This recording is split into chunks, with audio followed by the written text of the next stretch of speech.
Guzman, El Chapo, was born in the rural Mexican town of Badiraguato. I had to look up how to say that. He was born on April 4th in 1957. However, some people believe that he was born on December 25th of 1957, but there is no consensus of his actual DOB, just that it was in 1957. But he was born into a poor family living in the community of La Tuna. His parents were Emilio Guzman and Maria Perez. So his family lived in this area for many generations, and El Chapo remembers how his mother made bread to support the family and how he would sell the bread, oranges, soft drinks, and candy for her to support them as well. In interviews, it's very clear how much he absolutely adored his mother, calling her extremely hardworking, and recalls on how him and her would take care of his grandmother's cattle. His father was officially known as a cattle rancher, as most people in the area would say that that's what he did when he grew up, but he was actually an opium poppy farmer, a bit different than a cattle rancher. But honestly, it was very popular within that area. There was not much opportunity, and it was just a common trade, I suppose. He had two younger sisters named Armida and Bernarda, and four younger brothers, Miguel, Aureliano, Arturo, and Emilio, with three other brothers who'd actually reportedly died of natural causes when he was young. Three that I honestly can't pronounce. As a child, he'd sold oranges, as I'd mentioned, precious, but ended up dropping out of school by the 3rd grade to work with his father. He was known as a practical joker and enjoyed playing pranks on his family members and friends. He was a fun young child, but unfortunately was regularly beaten, and he would sometimes flee to his grandmother's house to hide from his father, who would harm him quite often.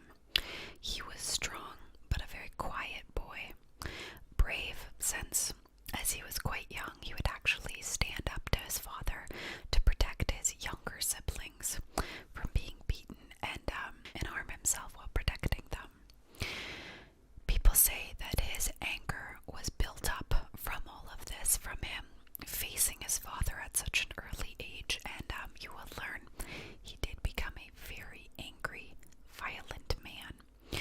But he did have his mother, like I said, spoke very highly of her in every interview, whom he'd referred to as his foundation of emotional support. So, considering how violent his father was, and how many people believed that he was very prominent in the opium trade, at least he had his mother. But with that, it's easy to see how he went down the paths that he did. So he no longer went to school, was working with his father, and employment opportunities were very scarce. So he'd ended up turning to, you guessed it, opium farming. And during harvest season, him and his brothers would hike the hills to cut the bud of the poppies, stack them into kilos, and then his father would see the harvest to the other suppliers. El Chapo said it was the only way to eat, to do anything. There was nothing else there for him. In addition to this, he would also sell weed at a commercial center near the area while working with his brother. So he worked very closely with his family, and when you work that closely with family, you're gonna fight. But if you hate your family already, it's just not gonna work out. So his father would spend most of his profits on alcohol, women, and return home with absolutely nothing. And young Joaquin Guzman, obviously, it's harder for me to say than El Chapo, was annoyed. I'd get sick and tired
way less of a badass name than you thought, right? I know.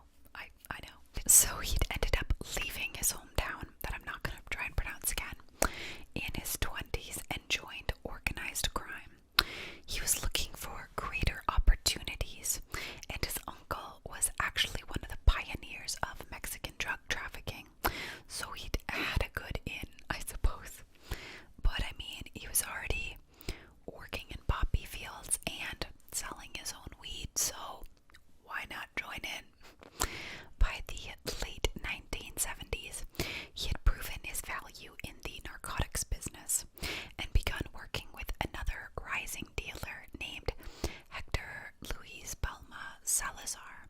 So El Chapo oversaw the movement of drugs from his home district in Sinaloa, I don't know, a crucial drug trafficking area on the western end of Mexico, where narcotics flowed north to coastal cities and into the United States. Little did he know that this connection would lead him to a multi-billion-dollar national drug cartel. But it's actually wild, the things he ended up doing. He was in charge of airplane operations and a key player in the cartel. By his late 20s, the quiet but savvy young man was supervising logistics for another drug kingpin, Miguel Angel, Felix Gallardo, I don't know, founder of the Guadalajara cartel. So El Chapo kept a low profile, kind of, but once his boss eventually was arrested in '85 for murdering a DEA agent, El Chapo rose to the ranks pretty quickly. He'd ended up being the biggest new face in the Mexican drug world. I think he honestly probably wanted to prove himself. He was eager, fearless, and the cartel that he was a part of ended up kind of splitting into two divisions. In a way, he had inherited some of his boss's former territory. So LC boy, I wrote that in my notes going forward. I'm not gonna say it, but I thought I'd throw it in every once in a while. Sort of founded his own cartel known as Sinaloa. Yay. In 1989, from the territory that he had inherited from the Guadalajara cartel. With his new cartel, he had started a crime syndicate and became primarily involved in the smuggling and distribution of Colombian cocaine, Mexican marijuana, methamphetamines, and Mexican and Southeast Asian heroin into the United States and all over the world as well. By the early 1990s, he was on the radar of both the DEA and the FBI and was considered one of Mexico's most powerful and dangerous drug traffickers. He really made an impact. I mean, I guarantee most of you know his name or have heard a song with his name in it or called his name. And because of the power of the Colombian drug cartels like Medellin and Cali began to wane away, Sinaloa was among the Mexican organizations that filled that void that the Colombian cartels weren't filling at the time. So under LC Boy's direction, he had taken over the cocaine trade, extending from South America to the United States. So he was running the show. He had control over a lot. So part of his success came from his cartel's smuggling methods. Most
His men had been accused of committing more than 1,000 murders throughout Mexico.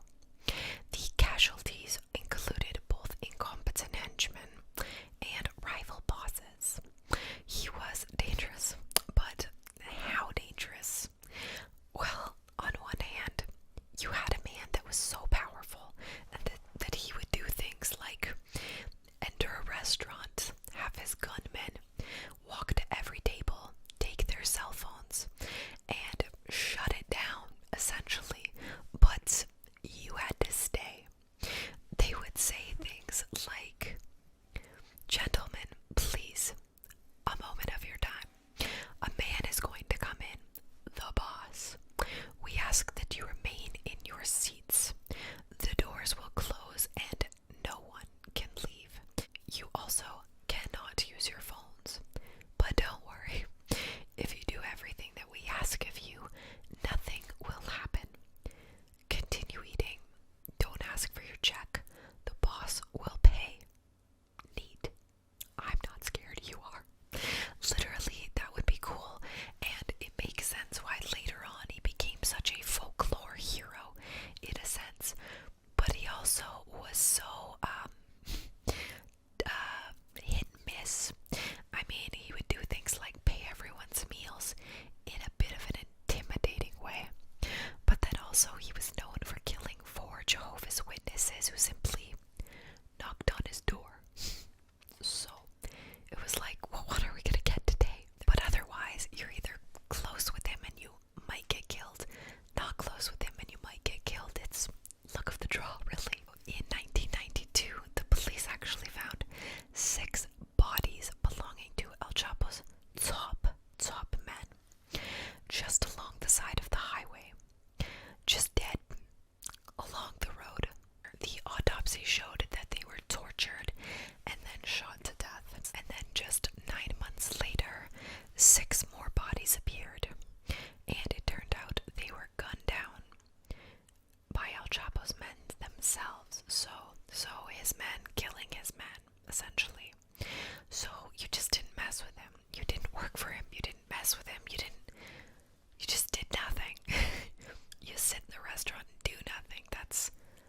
It's the best thing you could do, I guess.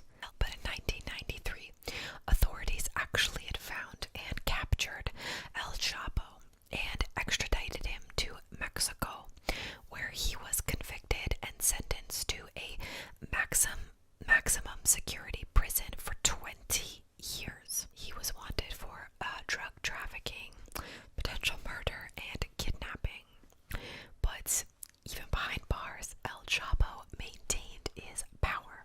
Through bribes, he was allowed and would have arranged conjugal visits, and was very largely and openly allowed to run his drug operation. So he was still a very prominent presence in the cartel. And also, when I say conjugal visits, it was not as tasteful as that, if that's the word for it. Initially, upon his capture, he was sent to such a strict penitentiary that he wasn't even allowed to talk to other inmates. But he simply complained, and they fixed it for him and moved him somewhere else. He guaranteed the cards were bought out already by him, because he bribed a lot. He also intimidated officers and turned things into like a hotel for him. He'd have prostitutes brought to him, and officers would provide him with cocaine and Viagra, and they even let him sleep with women prisoners that were there as well. One of them became his girlfriend, and in one of his love letters that he'd sent her, he had said that it had been 8 years since he was behind bars, and so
And yeah, decade and a half not being in prison. So in 2009, his cartel, Sinaloa, was reportedly pulling in $3 billion annually, putting El Chapo's net worth to around $1 billion.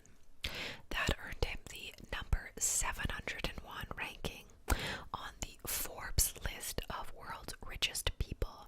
And El Chapo wasn't in Forbes just once.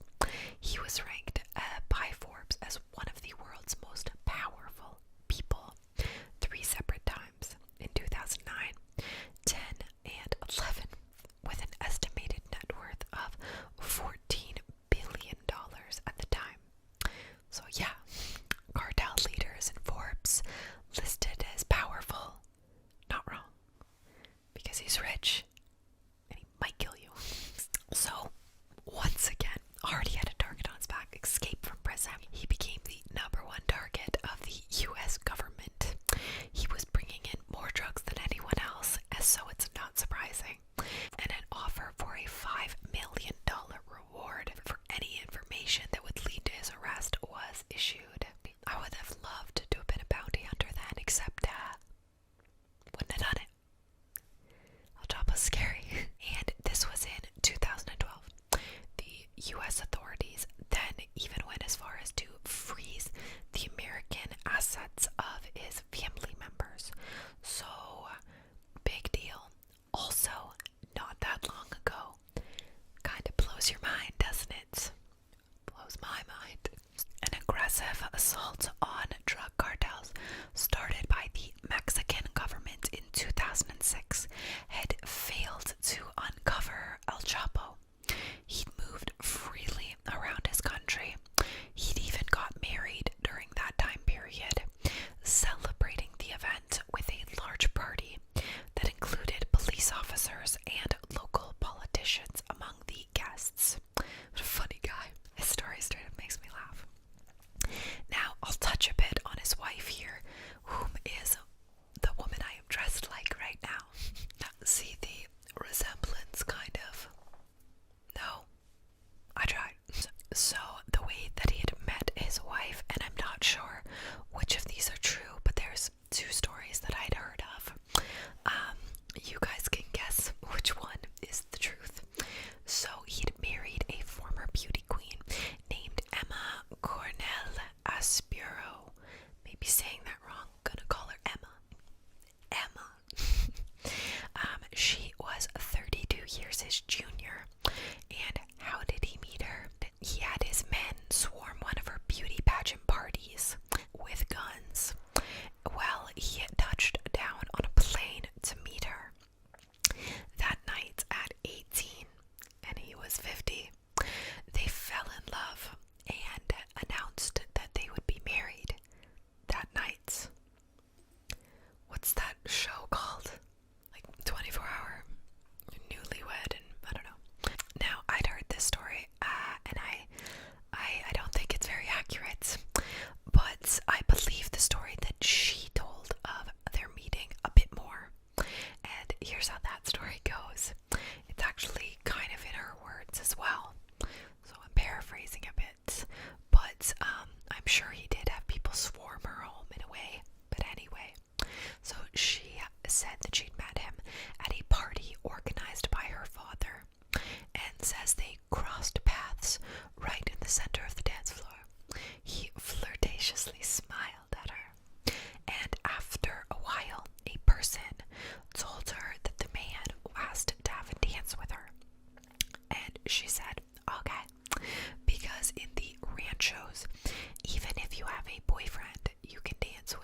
ensure that what happened last time would not be repeated.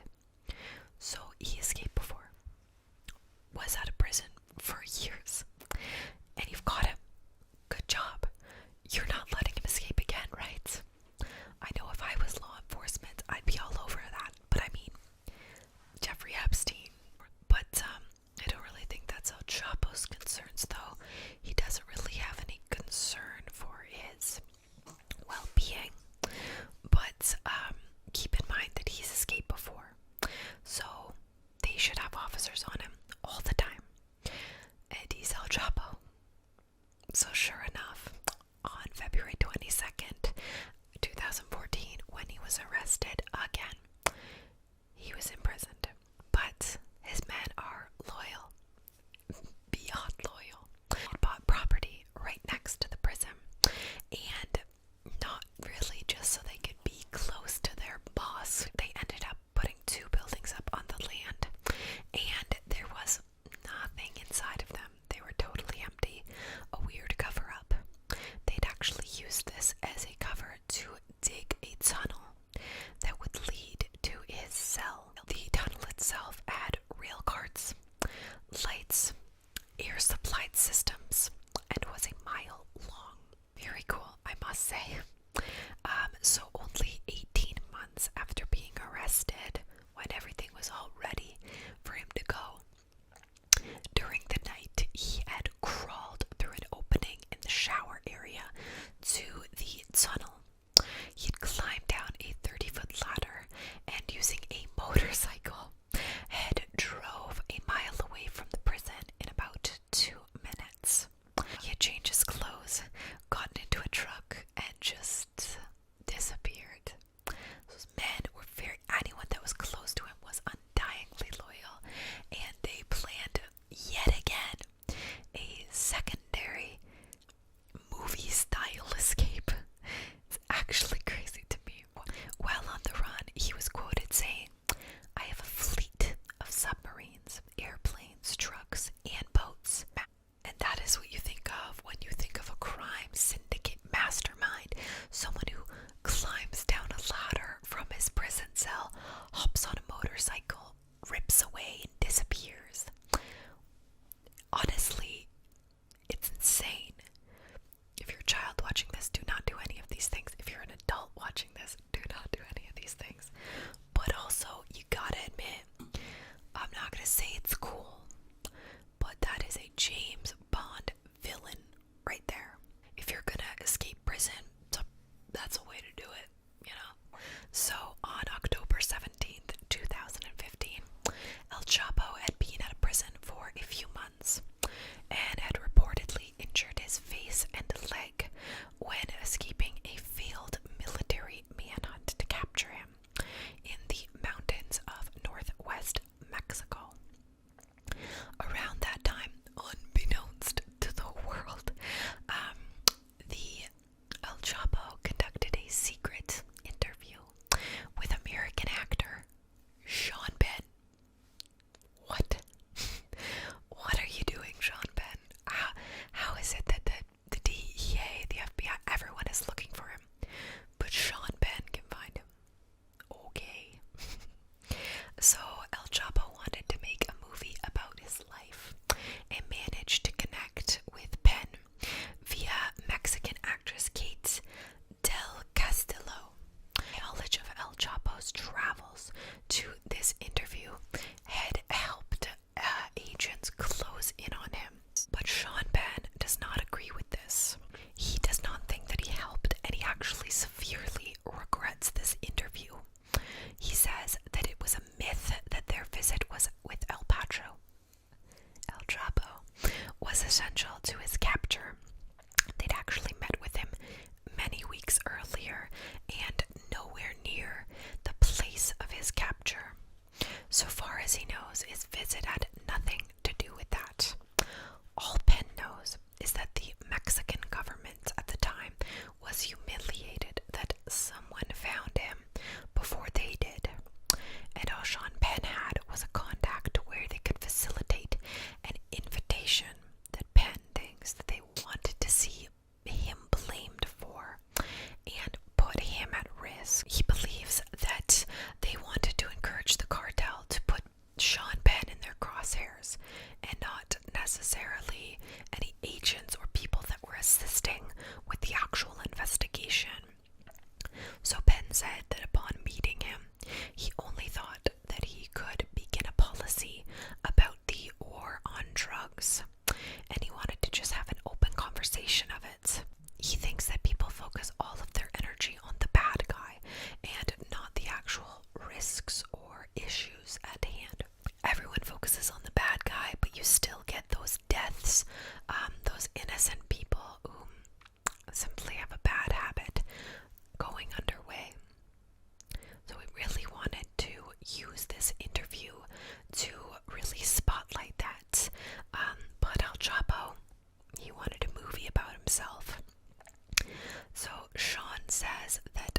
is Robin Hood to a lot of people. So Sean Penn being associated with taking him down probably put him on the bad list of a lot of powerful people. And he says that he doesn't fear for himself or that he's at risk, but personally, I would. On January 8th, 2016, Pena Nieto announced on Twitter that Mexican authorities had recaptured El Chapo after a shootout earlier that morning in the city of Los Mochis. Mission accomplished, the president wrote. We have him. The drug lord's apprehension had actually came one day before his interview with Sean Penn was published on the Rolling Stones website. So that's where the confusion and the association had really came in there. But it turns out the police determined that El Chapo was hiding out in one of his henchmen's homes. And when his henchmen went out to collect a suspiciously large takeout order, the authorities had swooped in. So El Chapo had actually returned to the same prison from which he had escaped the previous summer. He was later moved to his facility near the U.S. border, and in October of 2016, the judge who had went over the proceedings of his case was murdered near his home. A very tough coincidence, not. In January of 2017, the Mexican government extradited El Chapo to the United States to face drug trafficking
put a $100 million bounty on Trump's head. He claimed to have, at least. After Trump had made some comments on Mexico and drugs, a now deleted Twitter account had responded to Trump that was apparently run by El Chapo's son, the account, and they claimed to have put a $100 million bounty on Trump's head. And although it very well could have been fake, Trump was apparently so freaked out that he had contacted the FBI to investigate and protect him. So would I, even if I thought it was fake. He had actually created 62 confirmed tunnels between the US and Mexico. We did mention that a bit before, but there's 181 known tunnels created by various drug smugglers, but El Chapo, for sure, had 62. Pretty crazy.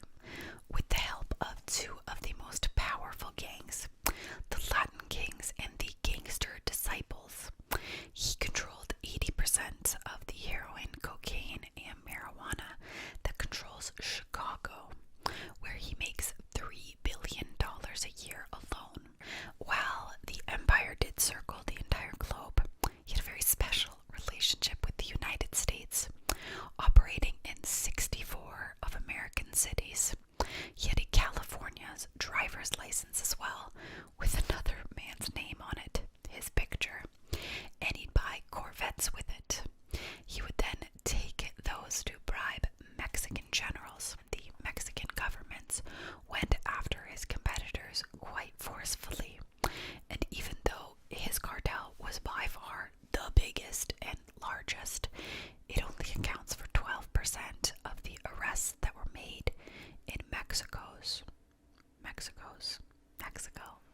So tell me that isn't interesting. When looking for El Chapo, they were raiding several residences, and one home that El Chapo was known to have been at.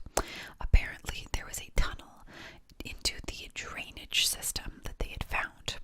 But after interrogating someone at the residence that they'd raided, the resident assisted them in tracking El Chapo's movements, where they then ultimately found and arrested him at the beach resort. Billions of dollars were spent to find him, and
family at the age of 14.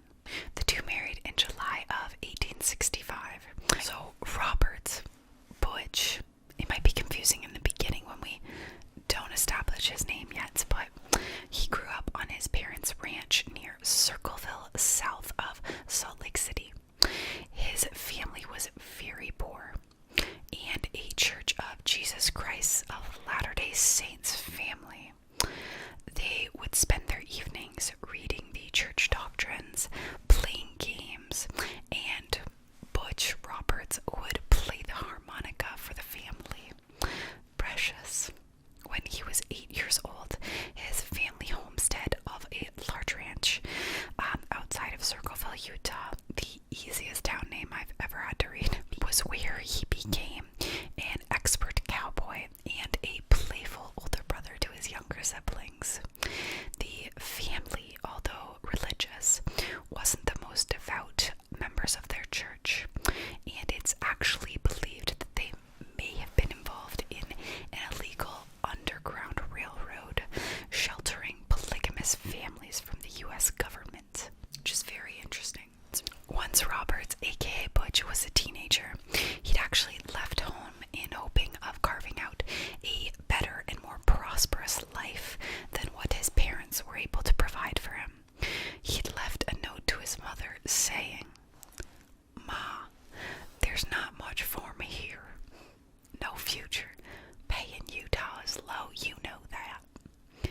Maybe $20 or $30 a month with board, and the board's not much to brag about in most places. There ain't no excitement around here, and I'm not a kid anymore. Gots to be thinking about my future." So he left, and he actually started working on several different dairy ranches, and eventually befriended a man named Mike Cassidy. Mike and him got along very well, and Mike had a reputation for stealing horses and cattle. Young Robert, aka Butch, admired the elderly Cassidy and wanted to emulate his friend and not disrespect his family name, and actually changed his own name. It kind of developed over time, though. He'd actually worked at a butcher shop in Rock Springs, Wyoming, where he'd got the name Butcher. That later morphed into Butch, and soon after he'd added the last name in Cassidy to honor his old friend and mentor, Mike. He wanted to honor his friend, not dishonor his family, especially by not having his family name attached to any illegal activities that he definitely was doing, because he was a gentleman, hence the nickname. Now, despite what he partook in, Butch was actually very well liked. He was a young outlaw, and his first criminal offenses were very minor. Around 1880, and this just makes him adorable, he went to a clothier's shop in another town and had found it to be closed. Well, Butch wanted to buy some stuff, so he'd broke in and stole a pair of jeans and a piece of pie, leaving in IOU, saying that he promises to pay back on his next visit in, which is just adorable. My last video was so aggressively disturbing that when I read about someone going in and stealing a piece of pie and pants, it's just so wholesome. Also, how are you guys liking this new mic? I forgot to mention that. I'm such an idiot. I've been mentioning for the past few videos I was getting something new. Listen to the quality. Listen to how there's like no background sound. Pretty nice. And let me know in the comments below if you like it. So the clothier did press charges, but he was actually acquitted by a jury. He then continued to work on the ranches until 1884, when he moved to Tellerud, Colorado, saying it was to find more work, but also because he was delivering stolen horses there. He'd then led the cowboy life for quite a bit of time there, while in Wyoming and in Montana, before returning to Tellerud in 1877. So it's a good jump of years there, just living that cowboy bowler hat life. When he returned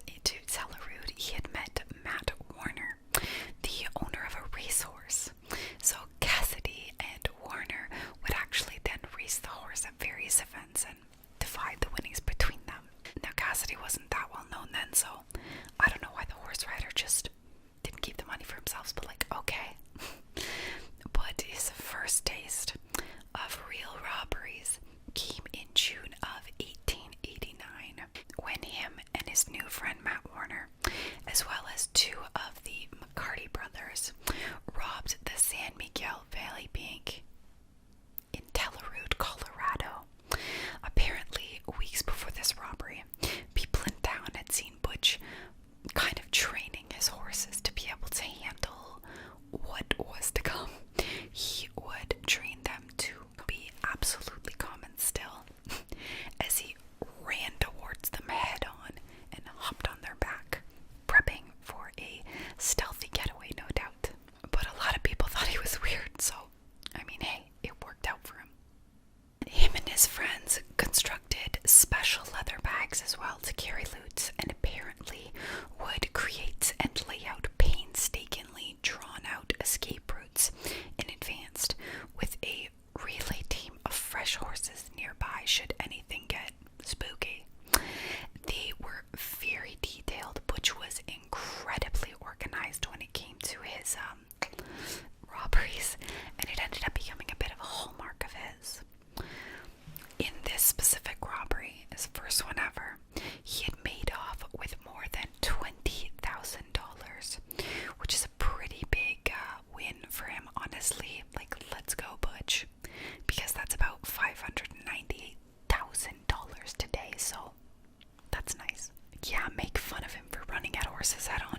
He just got $500,000, and back then, whew, crazy amount of money. Also, I am in no way at all glamorizing or saying that robbing banks is fun or a good idea. It's just, you've all watched heist movies, you've all, whatever. Anyway, they made off with things scot-free and fled to Robber's Roost, a remote hideaway in southeastern Utah, sometimes referred to as the Hole in the Wall. So Butch, already getting some pretty good money out of the get-go, had purchased his own ranch in Dubois, Wyoming in 1890 and continued to rustle cattle and horses as he had originally after meeting Mike Cassidy. He wasn't always just robbing banks and trains. He sometimes just stole little livestock. In 1984, Butch had actually became romantically involved with rancher and outlaw Ann Bassett. Her father, Mrs. Ann, was a rancher who did business with Butch and supplied him with fresh horses and beef. Sadly, however, within that year, the law had actually caught up with him, and he was arrested at Lander, Wyoming, for stealing cattle, and he had actually been booked in for 2 years, which is pretty crazy for cattle stealing. There is a possibility that he was also running a protection racket among the local ranchers. This also is what he could have been arrested for, but despite his criminal ways, he was known for also being a man of his word. Cowboy years, people really only had what they said to their name. Big thing. Classier time than now. And there's a story where the night before his sentencing began, he'd asked to be released, promising that he would return to jail the next day. And supposedly, as the story goes, authorities let him leave. And sure enough, he returned the next morning. Gentleman bandit, probably going to go see Anne. Way before any of that save a horse ride a cowboy crap. This guy was real Western class.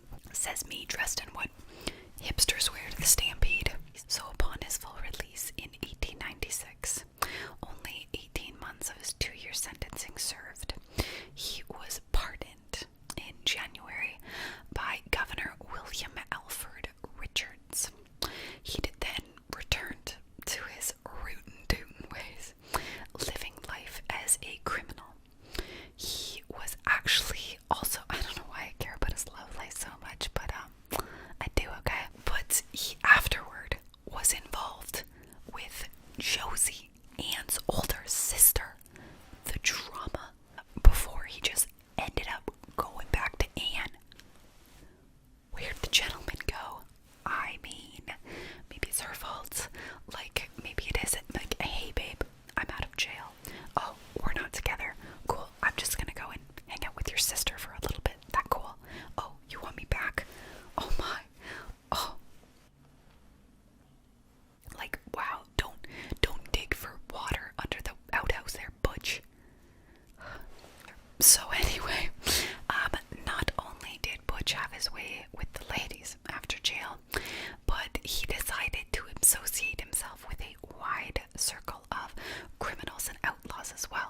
Most notably, his closest friend, William Ellsworth Elsie Lay, Harvey Kid Curry Logan, Ben Kilpatrick, no nickname needed, you have a cool enough name, Harry Tracy, Will News Carver, Laura Bullion,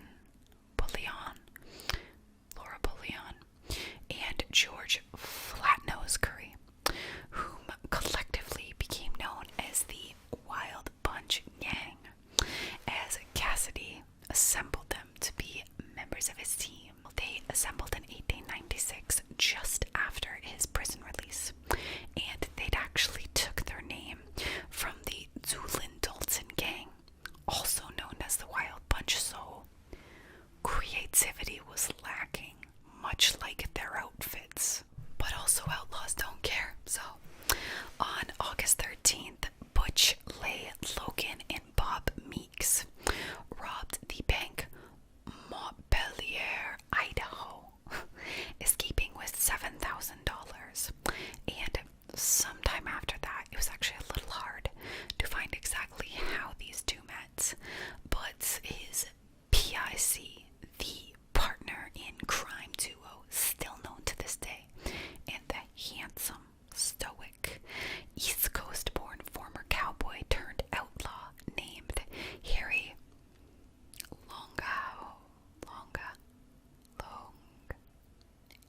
Harry, aka the Sundance Kid. Boom, boom, boom. And if you've seen from the original movies, so boring. I watched it, but quite boring. They had Robert Redford, handsome. Oh my, old Hollywood classic looks, you know. From what I could find of the meeting, apparently the Sundance Kid, was suspected in taking part in a train robbery in 1897 with 5 other men when he had became associated with the group known as the Wild Bunch Gang, where he had met kind man Butchie. Now, if you don't know much about the Sundance Kid, he is totally badass, insane, very cool dude. He's not just handsome. And, he was an outlaw in the American Old West from Pennsylvania, born in 1867, the youngest of 5 kids, so not 13, nothing aggressive. He'd ended up traveling in his young age, and by 15, by wagon, he went around stealing guns, horses, and saddles from ranches in Sundance, Wyoming. So he was a kid doing a lot of trouble in Sundance. Get where his name is from. So sure enough, he was caught, put in jail, and nicknamed the Sundance Kid while he was serving time. Now, he was known wildly for how fast he was with a gun. In the movies, they extremely exaggerated it, but if it was like the movie, man, that's good stuff. So the two of them met. Bromance for a lifetime, obviously. A few people ended up meeting at Robber's Roost in early 1897. 4 visited there. Butch himself, Sundance Kid Hottie, Bassett's Lay, and Lay's girlfriends. So as they all visited and had a good time, Butch ended up ultimately making the women leave so that they could plan out their next robbery. They'd ambushed a small group of men carrying the payroll of the Pleasant Valley Coal Company in the mining town of Castlegate, Utah, in April, stealing $7,000 in gold. They had then fled back to Robber's Roost, and him and his posse honestly did well from themselves. They'd love to rob banks, they'd love to rob trains, and they'd also loved to party. They had plenty of celebrations after their heists, and his lover, Miss Anne, had actually said this of him: "Poor Butch, he could perform such minor jobs in his mind, like robbing banks and holding up pay trains without even fluttering an eyelash, but to serve coffee or poured drinks at a grand party. Now that was something else for him. The blood-curdling job almost floored him, and he became so panicky and his nerves shot to bits that the boys would have to take Butch into the kitchen to show him how to properly pour drinks at a table. It just shows you how etiquette can put fear into the bravest men of hearts. Okay. Now again, as I'd mentioned before, Butch was known for being very specific and organized with his plans, and because of this, he was very successful. Butch and the Wild Bunch grew to be quite wealthy, as they'd racked up around $35,000 per robbery. Although some people say that he'd only actually robbed 4 banks. He'd also robbed express trains, coal companies, and soon would be blamed for every robbery in the Northwest, as they grew to be quite well known. They were very specific when they would perform their heists as well. They would only choose the summer months to make sure the weather was favorable, and Butch would actually avoid, yes, he would avoid killing or harming anyone as very much as he could. Although he would shoot to escape places, he never was known to shoot anyone during a holdup. In fact, the closest he came to ever harming anyone during a robbery was when he would use explosives to force his way into an express car. A few people would have minor injuries from him trying to break in, but even sweeter as he is again, he's such a gentleman. He would always warn and yell to the passengers ahead of time, "Get out of the way, don't hurt yourself, like it's not worth it, please be careful." And he would warn them to hide behind cargo and things before setting anything off. A couple people got injured, but he'd always check in to make sure they were okay. So after robbing train after train and powerful railroad companies, oh yeah, railroad companies used to be powerful, they soon were on his trail. Butch was, in most people's minds, one of the shrewdest and most daring outlaws in his present age, and he trailed along a gang and hoodlums of outlaws with him, posing to be a huge threat, especially since one of their hauls was around $70,000 from a train outside of New Mexico, and money like that back then is crazy. So the railway people were furious. It gave the gang a great deal of publicity that they definitely didn't want, and led to a massive manhunt. Many notable lawmen took place in the hunt, but never could find Butch or Sundance. Unable to stop him, and probably fear-based as well, the Union Pacific Railroad went so far as to propose to Butch a pardon. Yeah, a pardon. They were going to let him off scot-free just to stop, in exchange for him to promise that he would stop robbing them and that he would take a job with them working as an express guard. Well, he said, yeah, no thanks. Kid Curry and George Curry had later had a shootout, however, with lawmen following a train robbery, and actually killed a Sheriff Joe Hazen. But Butch didn't want to kill anybody. Good guy Butch. And they were already on the radar. So as gang leaders, with your members going a bit wild, I'm sure he was pretty annoyed. And Kid Curry was really known to be the most ruthless of the bunch, which you'll later hear. So Tom Thorne, a killer for hire employed by the Pinkerton National Defense Agency, remember that Pinkerton National Defense Agency, was told by explosives expert Bill Speck about these shootings, especially about a sheriff being killed. The Pinkerton National Defense Agency Detective Charlie Siringo was then assigned the task of capturing the gang and all of the outlaw members. This Charlie fellow became friends with Elfie Landusky, who was using the last name Curry after getting pregnant by Kid Curry's brother Lonnie.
to have a formal picture of them taken. So funny.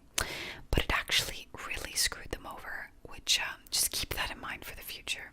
By the mid-year 1900, apparently Butch was kind of getting over things.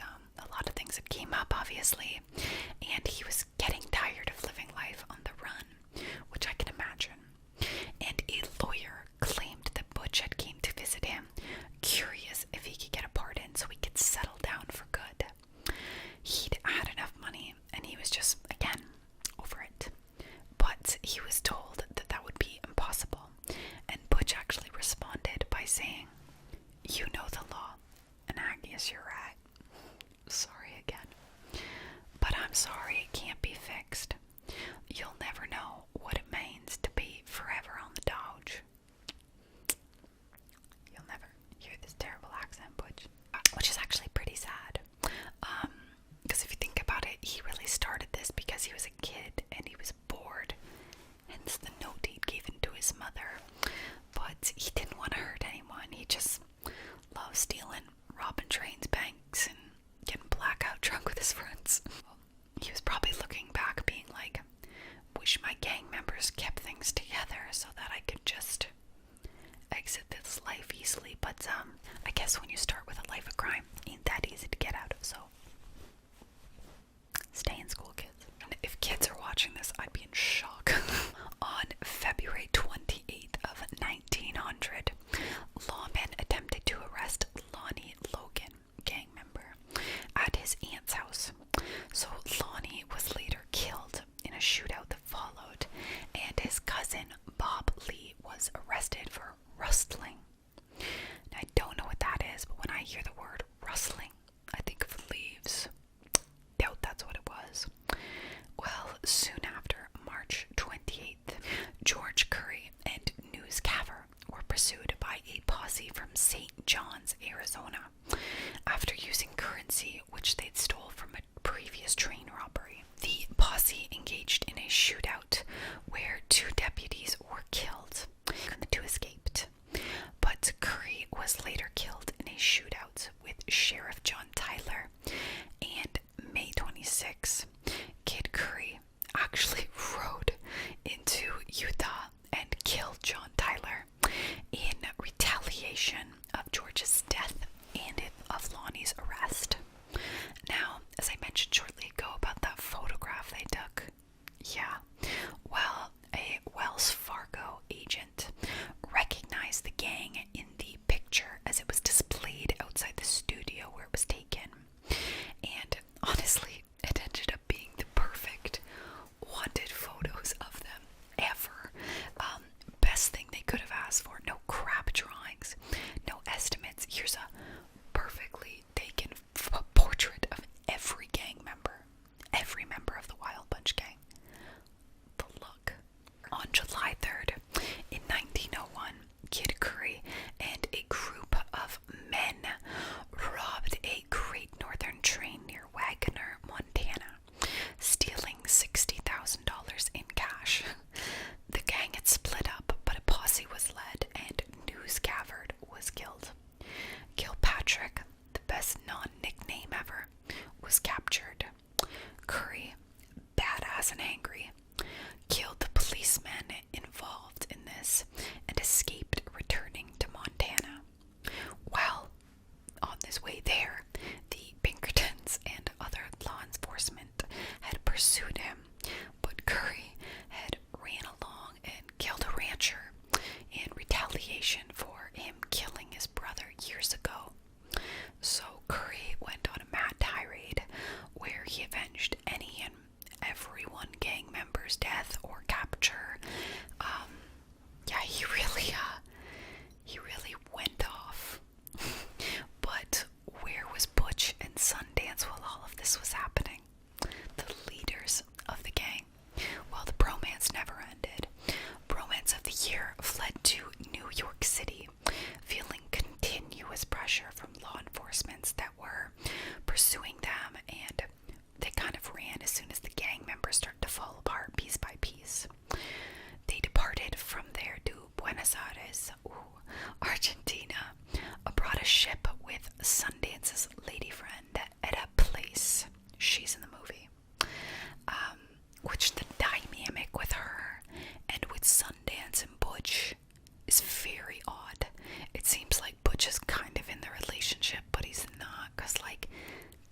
obviously she's with Sundance Kid, but like, you didn't know that at first, and Sundance was so rapey. It was a lot. Those scenes were interesting to watch, I'll say. Anyway, Butch posed as James Ryan during his travels, and they'd settled into a 4-room log cabin on a 15,000-acre ranch that they'd purchased on the east bank of Rio Blanco. So they got out of town hardcore. They were nowhere near their men, but wouldn't you know it, 2 English-speaking bandits started holding up places nearby where they were staying, because party don't stop. And in February of 1905, the pair vanished. Odd. No, it isn't. Because they felt they needed to sell their ranch, fearing that law enforcement would find them. And they were kind of right. The Pinkerton agency actually did know of their location for a while, but the snow and hard winter of Patagonia prevented their agent, Frank DiMaio, from making an arrest. I'm guessing on these names, but again, I'm feeling this today, so I'm not slipping over too much. Oh, I'm probably just butchering them and plowing through it. A governor had actually issued an arrest for their warrants, but a friend they'd made tipped them off to run away. So the 3 ran to San Carlos de Barlioch, where they'd embarked on the steamer Condor and headed into Chile, and then returned to Argentina again at the end of the year. When they went back, they just robbed another bank and ran back to Chile. Really liked to set those boundaries. Oh, you forgot about let's just remind you. And yeah, very interesting. But they were in a very non-English speaking place, and it was hard for them. On June 30th, 1906, Etta decided she had enough of life on the run, especially because she was engaging in the robberies herself. So Sundance, being the gentleman he was not a gentleman in the movie, but anyway, took her back to San Francisco, and Butch had worked an honest job for a while under the alias of James Santiago in a tin mine. But not even a woman could tear apart this bromance. No Yoko Ono for them, as Sundance returned to his BFF for life, and they picked up from where they'd left off with the tin mine. And what did they do there? Well, they were guarding the company's payroll, so that's easy. Then the 2 had traveled to Santa Cruz in late 1907, wanting to settle down in Bolivia as respectable ranchers, because they did just want to live a normal life. I do like, though, how Sundance was like, live a normal life with my girlfriend, return home. Nah, I'll go all the way back here and live a normal life with my main man. But that definitely didn't last for long, because a courier was carrying the payroll for the Arameo, Frank, and Sia Silver miner on November 3rd of 1908 near their small town. And wouldn't you know it, he was attacked by 2 masked bandits. Butch and Sundance just can't get enough. They were kidding themselves when they said they wanted to settle down. Witnesses actually saw them 3 days later boarding in a small house owned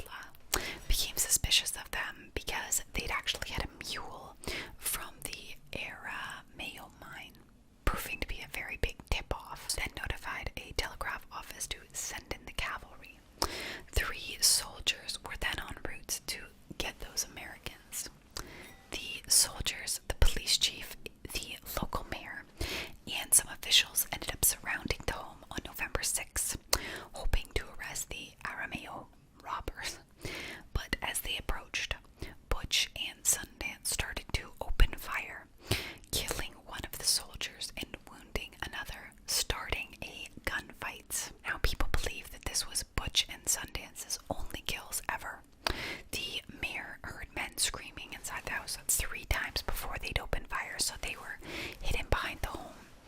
And then 2 successive shots had fired. So they didn't come out guns blazing. So a battle ensued, and the police officials ran off, but came back in the morning to check the home for bodies. Sure enough, when the authorities arrived the next morning, they found 2 bodies with numerous bullet wounds to the arms and legs. The man they assumed to have been Sundance, because remember, they didn't really know who they were, had a bullet wound in the forehead, and Butch supposedly a bullet in the side of his temple. The police report speculated from the positions of the bodies that Butch mercy killed Sundance to put him out of his misery, and then had taken his own life. So it's really sweet that he didn't want to see his best friend dying slowly in front of him. I'm clearly a big fan of Romeo and Juliet. So the police only identified these bodies as the robbers who took the Arameo payroll.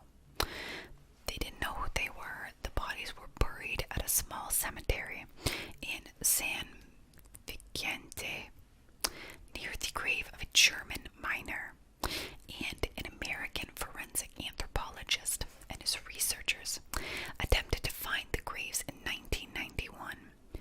But what's great is the bodies that were exhumed did not have any matching DNA to the remaining relatives of Butch or Sundance Kid, which is pretty awesome. So in 2017, another search was launched, and they had zeroed in on a mine outside of Nevada, but the remains again were neither of the 2. So the story goes, the popular story, that they did die in that shootout in Bolivia. The soldiers came in, they attacked them. Either they'd killed themselves inside or they died in battle. But there's never been any positive identification. And you guys know I hate unsolveds, but this one, I love it. Either they survived, caused a ruckus, low-key enough that they didn't catch wind of anything, or they passed away in the shootout, which, Butch saving his friend in a way, I don't know. But here are some rumors for you to keep the spirit of this going. So, historical evidence suggests Butch faked his death and returned to the United States with the name William T. Phillips, where he lived another 3 decades, making a living as a mechanist. Why can't I say that word? Mechanic. Before passing away from cancer in Spokane, Washington in 1937. The man known as this Philip really fueled speculation that he was Butch Cassidy when he had written and published a book in the 1920s called Bandit Invincible, the story of Butch Cassidy, with details only Butch would have known. But this also was never solidified. People thought that he was an imposter. He definitely looked similar, but there were 2 mugshots found where it was Butch and this Phillips man both in prison at the same time. So, pretty sure he probably just took those stories from what he heard in jail. A couple of fun facts about things I was mentioning here, though, is when I was kind of talking to you about the movie dynamic between Sundance Kid, Etta, and Butch. It was weird. A lot of people thought it was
So Al Capone was born on January 17th in 1899 in Brooklyn, New York.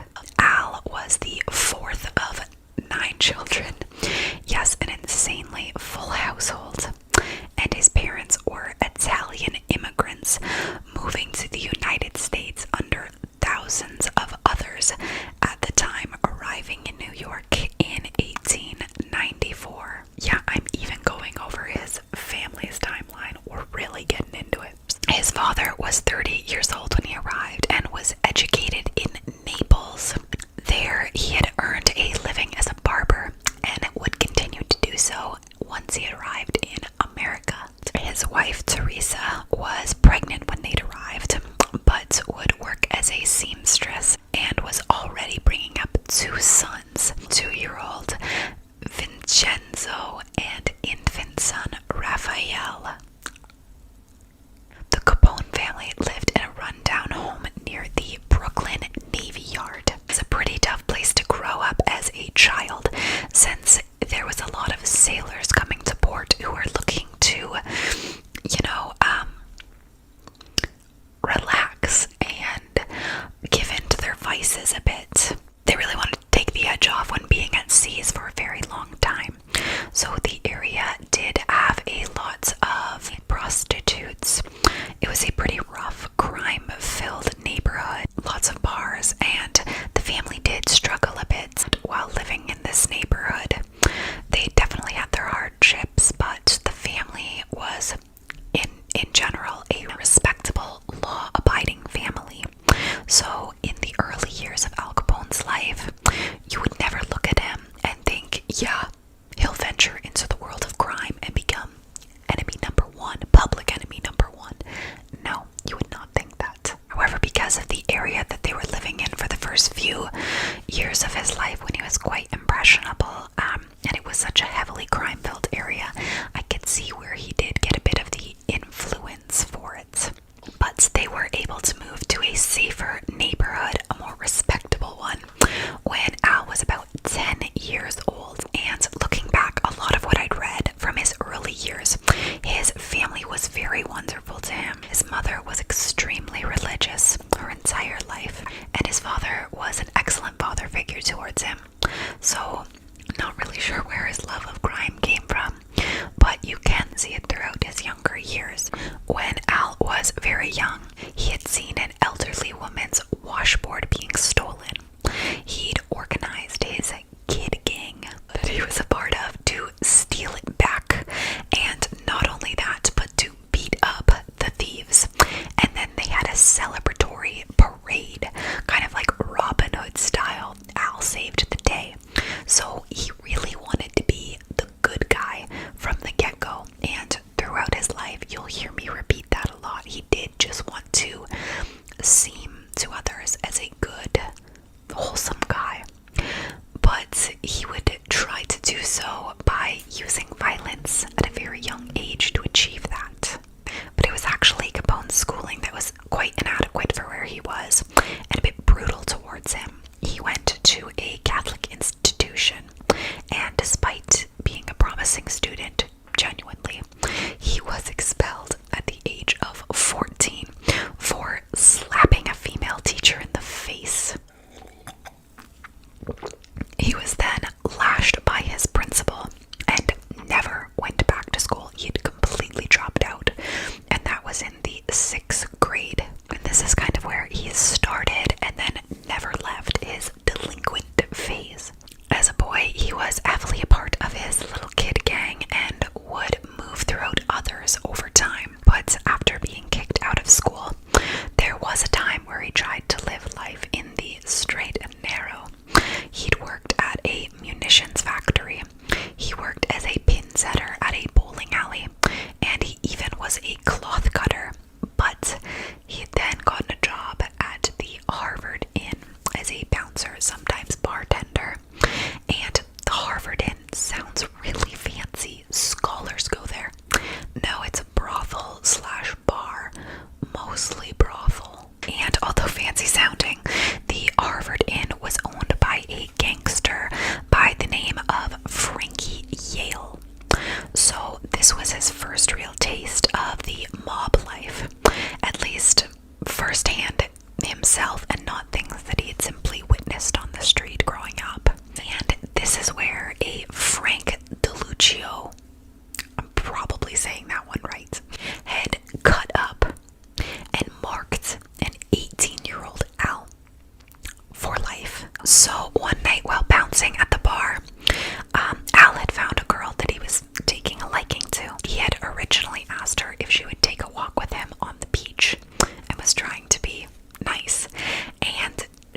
scars as well.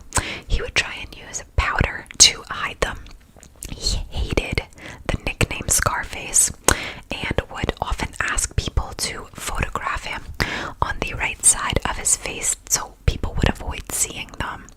He'd even oftentimes tell people that the scars were war injuries because he was so embarrassed of the truth behind them.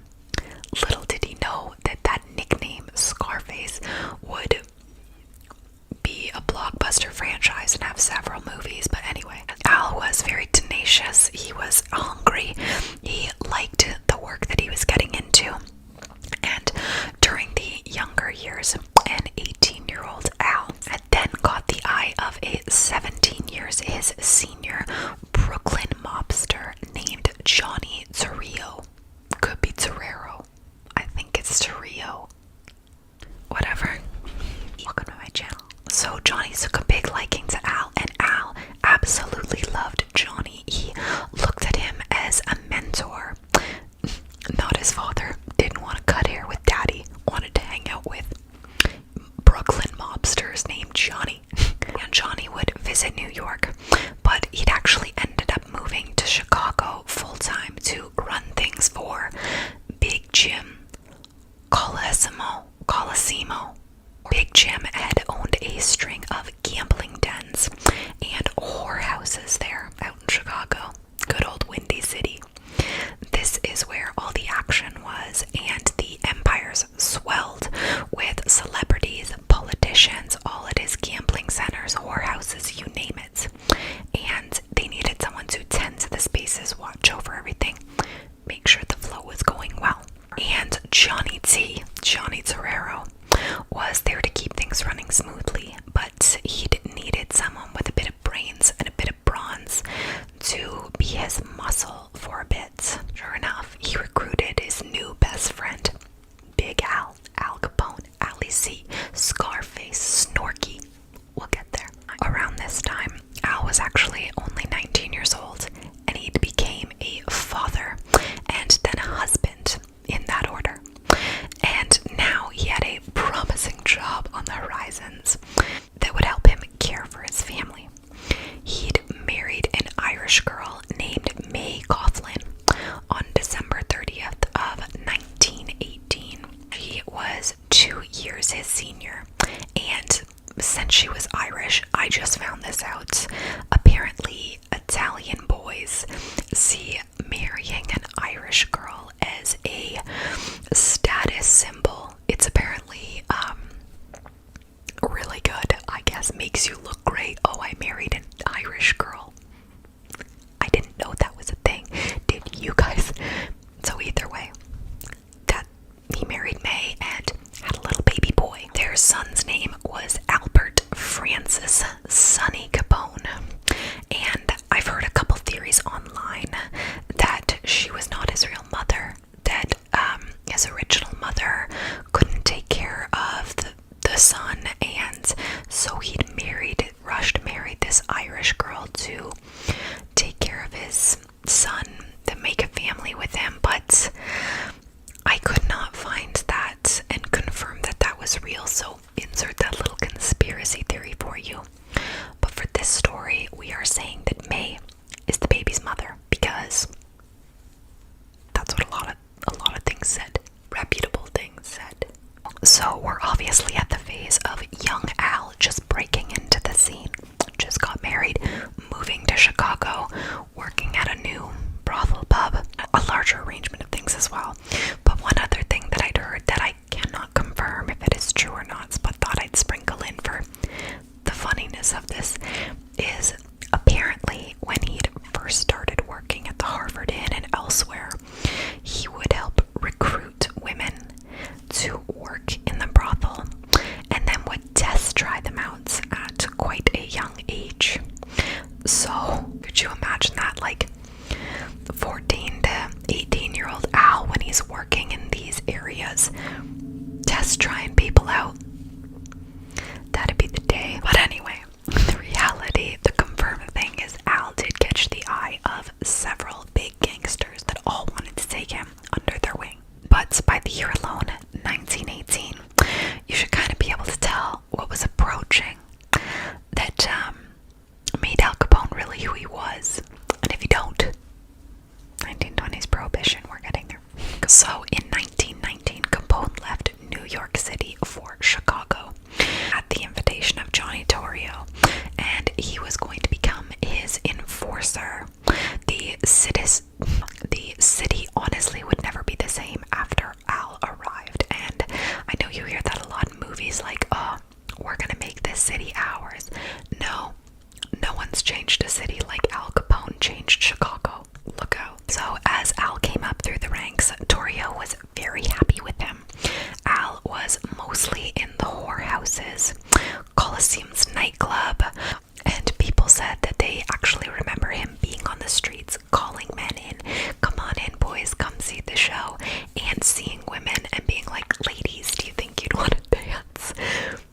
whorehouses. I'll test out your girls. I'll whack a few dudes if you need it. But I am a gentleman. Okay. And in the initial stages of the prohibition, their money tripled. They instantly had so much more money than they knew what to do with. And Al liked to spend his money on fashion. He would wear $500 suits all the time, which converted to our currency now equals out to him wearing $7,000 suits, which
So after they would bomb or smash up the places, they would come back and offer to pay to fix it in full, so long as you used their product. And I'm sure a lot of people, once that happened, once their business was essentially destroyed, could not afford to rebuild it themselves. So I bet you that route really worked a lot of the time. So, like I said, prohibition, buying, selling, manufacturing alcohol, illegal. If you want to know further details on that, I did a video on that a bit ago called Conspiracy Theories That Turned Out to Be True. I go way more in detail for that. So anyway, illegal, hence why the mob was all over this. So Capone would actually find people selling, get them to sell for him, hide it effectively, but he'd also have his own security to make sure that nobody that was partaking in the business would get into too much trouble. He would buy off politicians and estimatedly owned 50% of the Chicago Police Department. So chances are, if you were caught, you weren't really. It was probably someone who'd been paid off and was working for Al for a while. There also really weren't that many prohibition officers to begin with to really reinforce the prohibition, so it didn't really matter. Plus, they had code names for beverages. If you didn't know what you were ordering, then you couldn't actually confirm that there was alcohol. You'd have to know the passcode to enter the certain rooms, that type of thing. And there would always be a lookout as well. So 1922 was the first year that Capone was noticed by the press. He was arrested on August 30th after a night of drinking. He was driving very drunk, swerving, and was angry when his vehicle collided with a cab. How did that happen? And I mentioned a bit ago that Capone was quite aggressive. Well, he was really angry at this moment, ended up pulling out a gun and waving it at this driver with a fake sheriff's badge in his hand as well. And this poor cab driver was just minding his business. He'd actually gotten quite injured from this incident, and now he has this big guy waving a gun in his face saying that he's the police. Well, when the actual police had shown up, Al was arrested. Clearly these were officers he did not own. He was actually taunting the officers as they were pulling him away, saying, I'll fix this, you'll see, you'll be sorry. And he did. He really did. So the charges were dropped and word got out that Al walked, and he instantly became sort of a legend in the crime world. And it was then, when he turned 23, that he had became Torrio's direct right-hand partner at the top of the crime world. Al's dream. So while attempting to quench the public's thirst went up, so did their greed. In 1923, the peace agreement that Torrio had made, making it a shared event throughout the crime world so that everyone benefited during the Prohibition, was shattered. It was destroyed. It was dropped. They'd wanted it all. Chicago's beer wars would then begin, and this would grab headlines nationwide. From September to December, a lot of people were killed. Any enemy of Capone's was virtually wiped from the earth, and the only thing that they would do would be respond with violence. And during the Prohibition era, the entire timeline, if another car drives by, I'm gonna lose it. Over 700 people were murdered just in Chicago. That is a lot for beer, okay? That's a lot. So, Torrio and Capone had won the first round of the gang wars. Torrio was actually confident that they were in the clear and fully in control of the bootlegging competition, and went on a 4-month cruise to celebrate this, leaving Capone entirely in charge. And this would be Capone's true rise to power, where he really showed who he was. In 1924, corruption took a bit of a detour for a little bit when a law and order man was elected.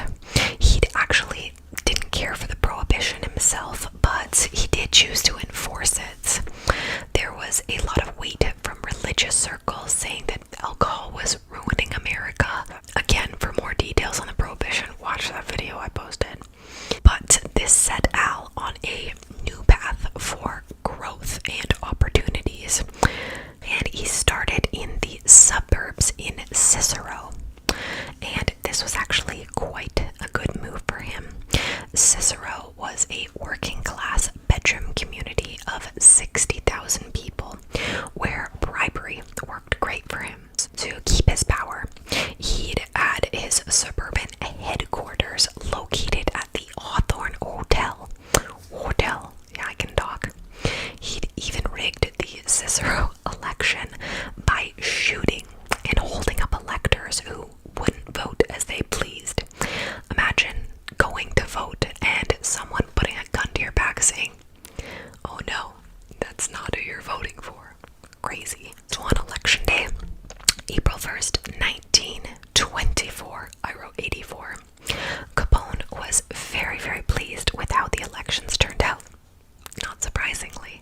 But unfortunately, on that same day, his brother, whom I'd mentioned Al had taken under his wing, had died in a shootout with the police. This turned Al from a low-key Torio-type worker to a much more violent and desperate criminal. And it made him feel like his mortality was encroaching, so if he thought he needed to act on something, he would do it right away. Life was short in his eyes. A week after his brother Frank's death, Capone opened the Hawthorne Smoke Shop, which was Cicero's first betting parlor. He would then get a hefty cut of racetrack profits, and he knew exactly when the races would be fixed, and he'd be more than happy to tell his friends exactly where to vote and where to get their money's worth. So this was a much less violent avenue of crime for him, and a great way for him to make even more money. Him and his bodyguards would even go to the racetrack and hand out $5 bills to kids hanging around on the tracks, young couples, that type of thing, and would tell them exactly where to bet. So people really, really appreciated that. Again, $5 was like $50. If they could win off of that, they'd be laughing. And of course, it was always a guaranteed win, so win-win. So at this point in time, Capone and Torio had 160 gambling places, 123 saloons, and all just in Cicero. A 21-year-old newspaper editor, Robert St. John, hated it. He did not care for them at all. So he decided to run a scathing article about the town leaders being on the mob's payroll, and detailed that Capone's brothels were dead chambers run by Al's older brother, Rob. So Robert was hated, and Rob Capone, brother, it could be Ralph Capone, but anyway, then would find Robert St. John and beat him with cans of soup in socks, which apparently was a very popular way for them to beat others, as it could kill people very simply, very easily. But Robert St. John, did not die. He was only hospitalized. And when he'd woken and was ready to go out of the hospital, he'd went to the cashier to pay his bill. Upon getting there in the morning, the woman simply said, No, someone already paid for this. A man with 3 scars on the left side of his face. And he knew forever that he was now owned by Al Capone. And not only just from that encounter, but Al went out and purchased controlling interest in his newspaper. So, don't mess with Al Capone. But that was even better for Al, actually, because, hey, no bad press against me now. Wicked. Capone then proceeded to take over the suburbs in Chicago Heights.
was in January of 1925, two of Obanio's men, George Bugs Moran and Heine Wise, tried to avenge their boss's murder and went gunning for Capone and Torrio.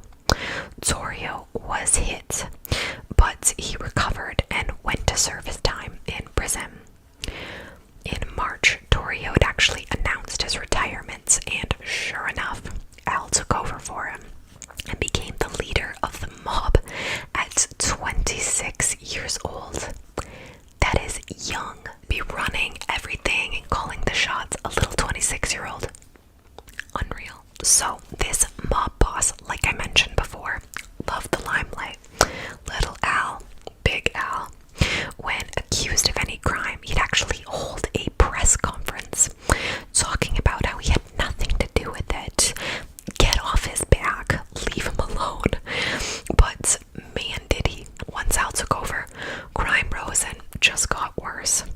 He'd secured himself safely, however, in the new headquarters of the Metropole Hotel, with secret tunnels underground, helping it so that Al and his men could make quick getaways, and he would never travel alone because he was now a walking target. To keep himself safe, he'd actually, this is pretty cool, had a custom Cadillac created for him. It was built like a tank. The 1928 Cadillac Town Sedan was reinforced with armor plating, loaded with bulletproof glass windows, its own police siren built inside so that they could cut traffic whenever they needed, and even had holes cut in the sides and rear of the vehicle so that they would be able to put their weapons outside and shoot without leaving any of the protective armor. His ride was super pimped out. He definitely needed this, however, because he'd keep encroaching on other gang members' territories. But at this time, all he had to do was give orders. He didn't really have to do as much of the legwork anymore. And orders he gave. In 1925, Al Capone had bought newer weapons, Tommy guns, which no one else was using at the time. Chicago was very obviously getting way worse for gang wars and violence, and more than anywhere else, Chicago was the hot spot. Even New York wasn't that bad, until Al went to visit and brought the violence with him. He was taking his son to the doctors when he went to visit his best buddy, Frank Yale, and for a Christmas present, he'd killed 3 of Yale's biggest enemies. Capone was then arrested, but witnesses saw nothing. He'd returned to Chicago in 1926, and things were getting worse. Al would run a 5-car assault on other gangs. He'd opened fire, 3 wounded, 3 dead, including a public official, and there was a big public outcry over this, where Capone had actually had to leave and wait till the heat was down, staying with his mistress. After a while, Al had began negotiating with the Illinois state authorities and delivered himself into their custody for major investigation of his interests, but he was never indicted and had gotten off scot-free. That part didn't make a lot of sense to me when I was researching it, but it meant a lot to him. He'd gotten really cocky then. He had actually hired a reporter to follow him around, and they'd went to a courthouse, a jail, and a police station all in one day, asking if there was any policemen or judges or anyone there that would like to arrest Al Capone or thinks he deserves to be arrested. And no one was taking the bait. They were like, nope, you're fine, just get out of here. We don't need to talk to you. But it showed the reporter and others, especially after the public official outcry and the public being upset, that even law enforcement doesn't see Al as a threat. So there's nothing to worry about, and an article would be written saying, Al was great. There's no need to worry about him. You're fine. Don't blame him for anything. Capone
which, like, I'm sure he knew it was him, but whatever. Al actually had made a peace agreement in late October with Wise and Bugs Moran and other rival gangs, saying that there was plenty of beer in the business for everyone. Why kill each other over it? Why indeed? Just wait. At age 27, he was the king of the underground crime world, but he didn't care. He just wanted to be known as a good businessman. He switched a lot between what his priorities were.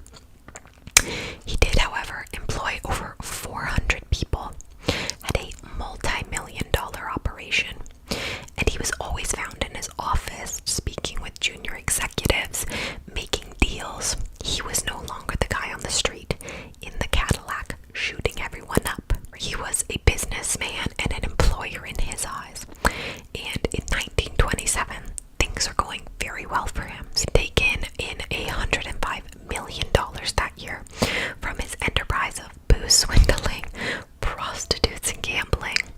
And his ally, actually Big Bill Thompson, got in as the mayor of Chicago.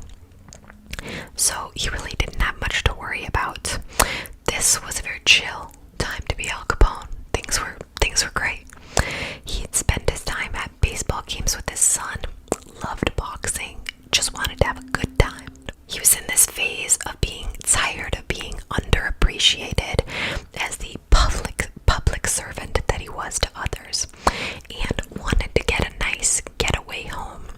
So he'd bought a 14-room mansion in 1928 in Palm Island, Florida, and made it a beautiful home, re-renovated it. It was beautiful. But although the year started off well, things shifted. His longtime friend and ally, Frankie Yale, he was found stealing booze shipments. That guy really had hope for him. Loyalty was Al's biggest thing, if not the most important thing for Capone. So he felt betrayed, and of course, Al had chased him down and shot him in New York. I'm sure it definitely bothered him that this man, his first employer, whom he trusted with several other things in the past, would do that to him. Especially because that wasn't a rival, that was a friend. But his main rival, Bugs Moran, still out there in a peace treaty thing with him. His gang was actually found to be hijacking the mob's whiskey, and Al was over it. So at the end of December, Al had went to his home in Florida to plot out what would become the most intricate crime and horrific gang crime known to man. It's the most well-known for gang violence, famous and complicated. Do you know what it is? You probably do, or you've probably heard of it. So on the morning of February 14th, 1929, Bugs Moran was late getting to his warehouse, but his men were there waiting to get their shipment of whiskey. Random men suddenly then decided to show up. 2 of the men were dressed as cops. 2 were dressed as civilians. Moran's men figured that it was simply just a raid, put their hands up, turned towards the back wall, and leaned forward.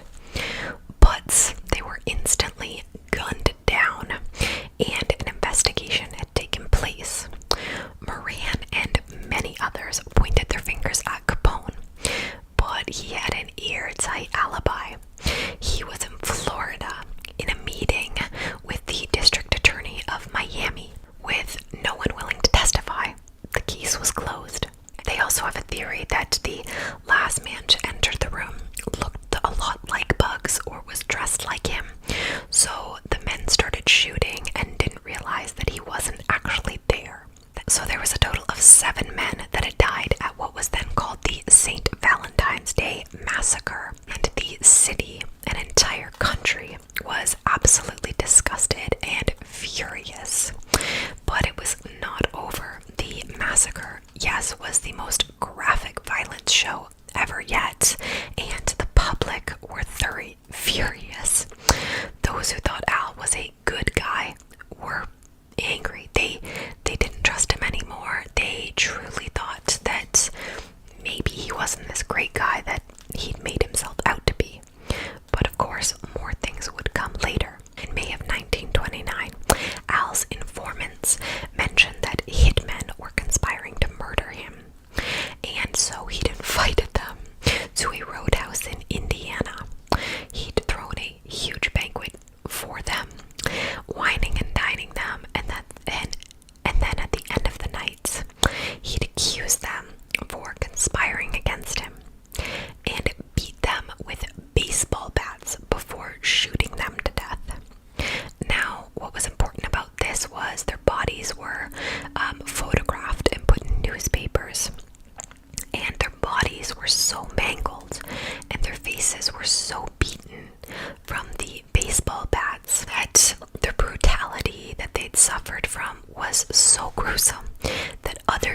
away Capone's men while he was in prison.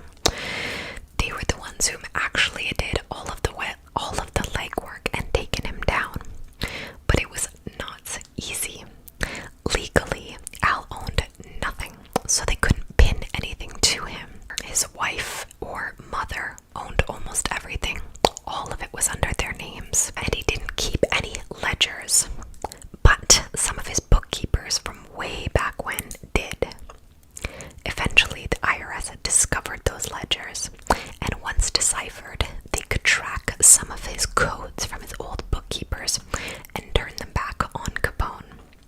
It took 5 years to get all of this information, and on June 5th, Al Capone was indicted on 22 counts of income tax evasion from 1925 to 29.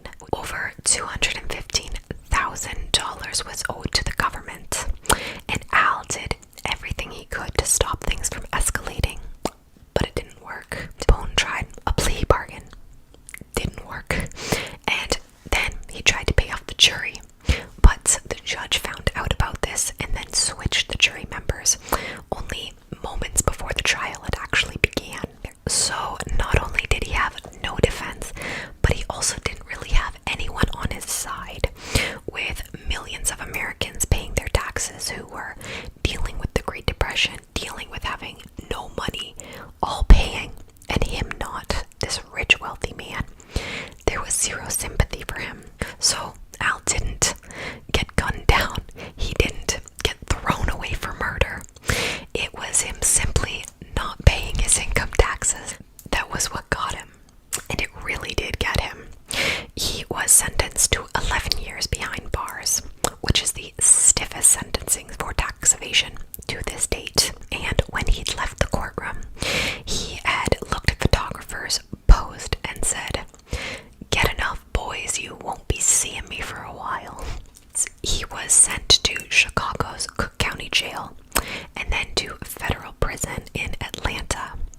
But in August of 1934, he was sent to the then new Alcatraz prison. He'd kept to himself for a lot of the time when he was at Alcatraz.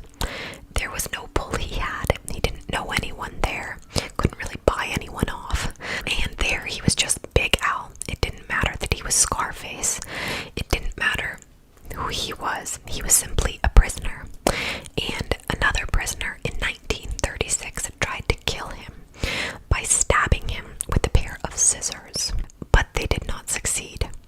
In 1938, Al was actually diagnosed with the degenerate effects of late-stage syphilis that he'd picked up when he was a teenager, but just never received medical care for.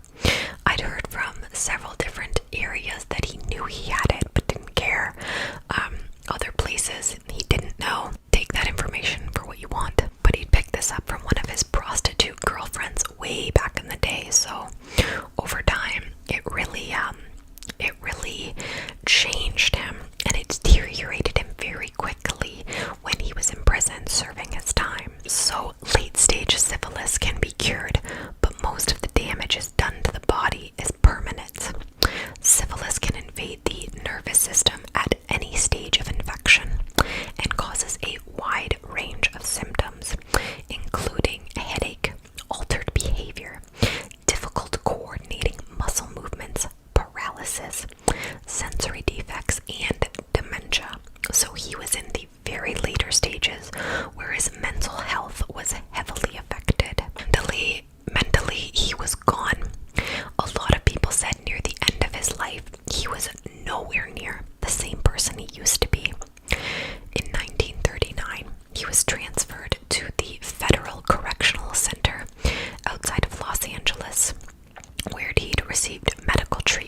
the Union Memorial Hospital in Baltimore.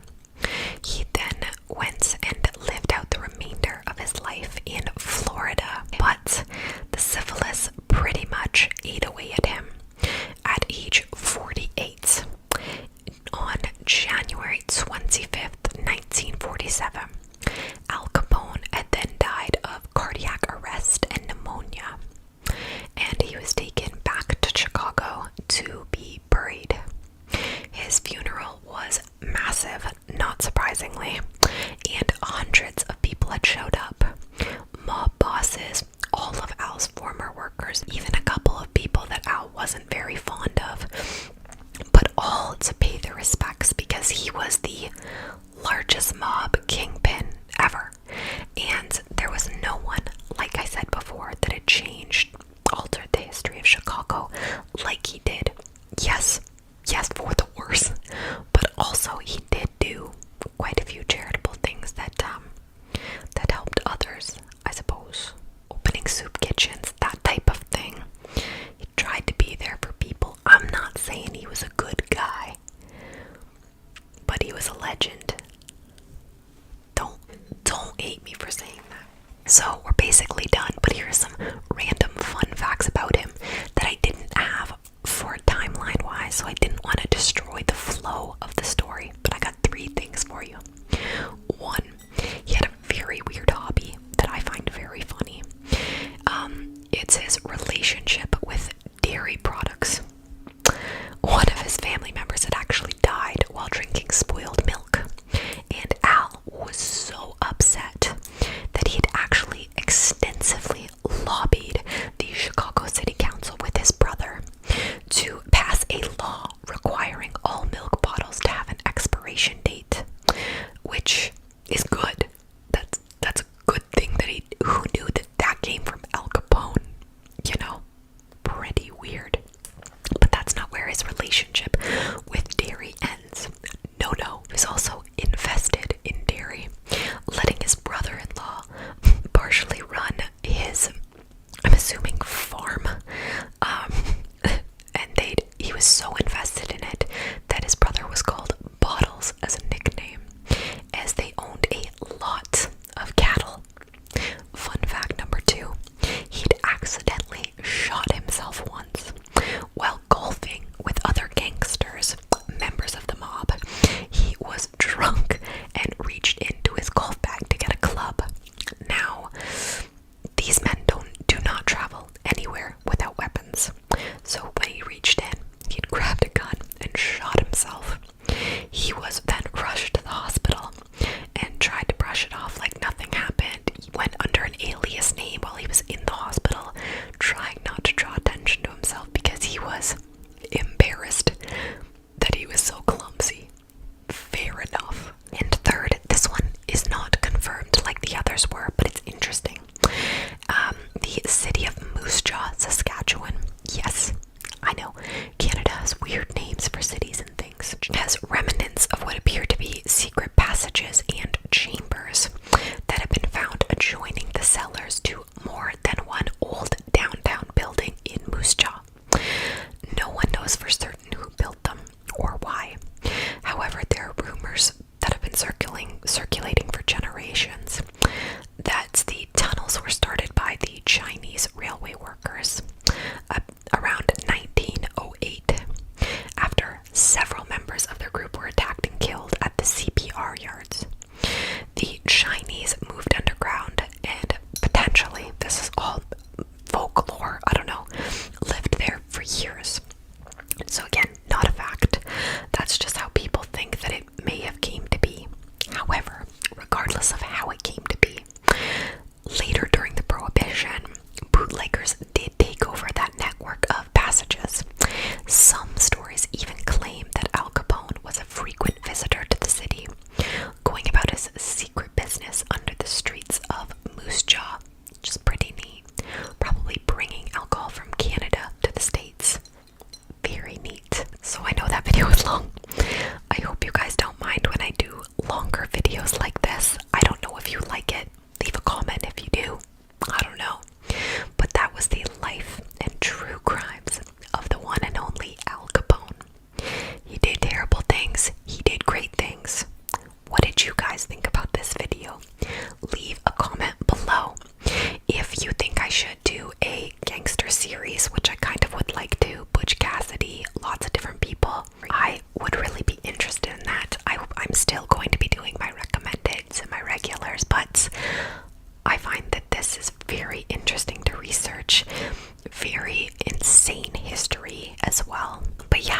did you guys think of Al?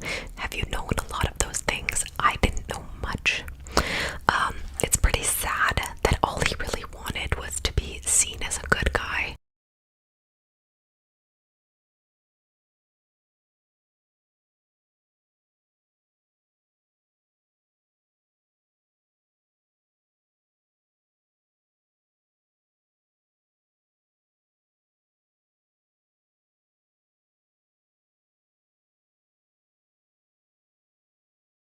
So, the Illuminati. How much do you know about it?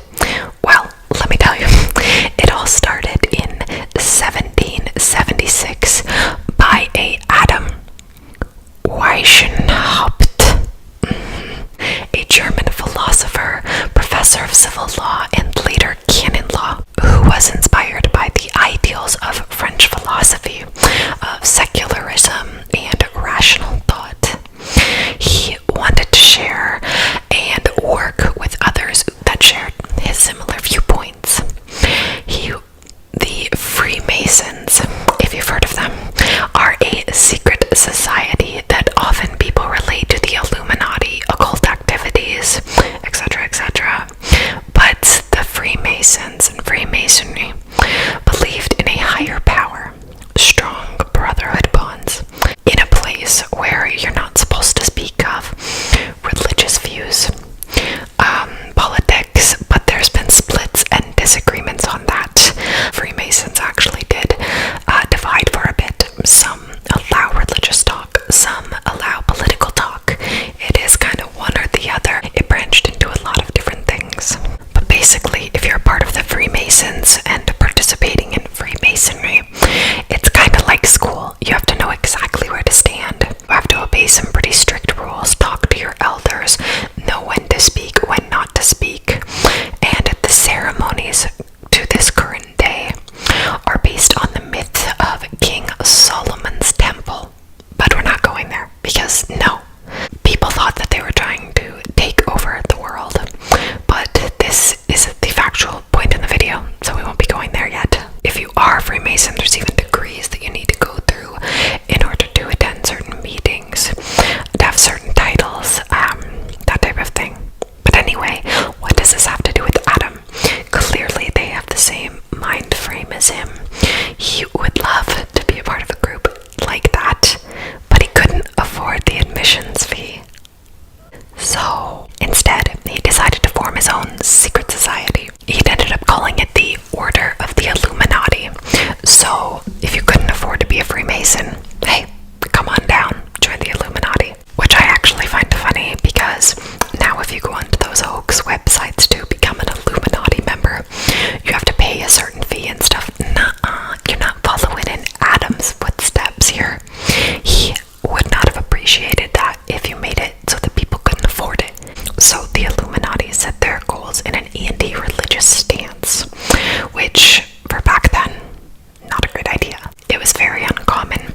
The church instantly would consider you a threat, and the church basically ruled all at that point. In their minds, it's basically blasphemous to do something like this. And if you're not with or talking for God, you're basically talking against him.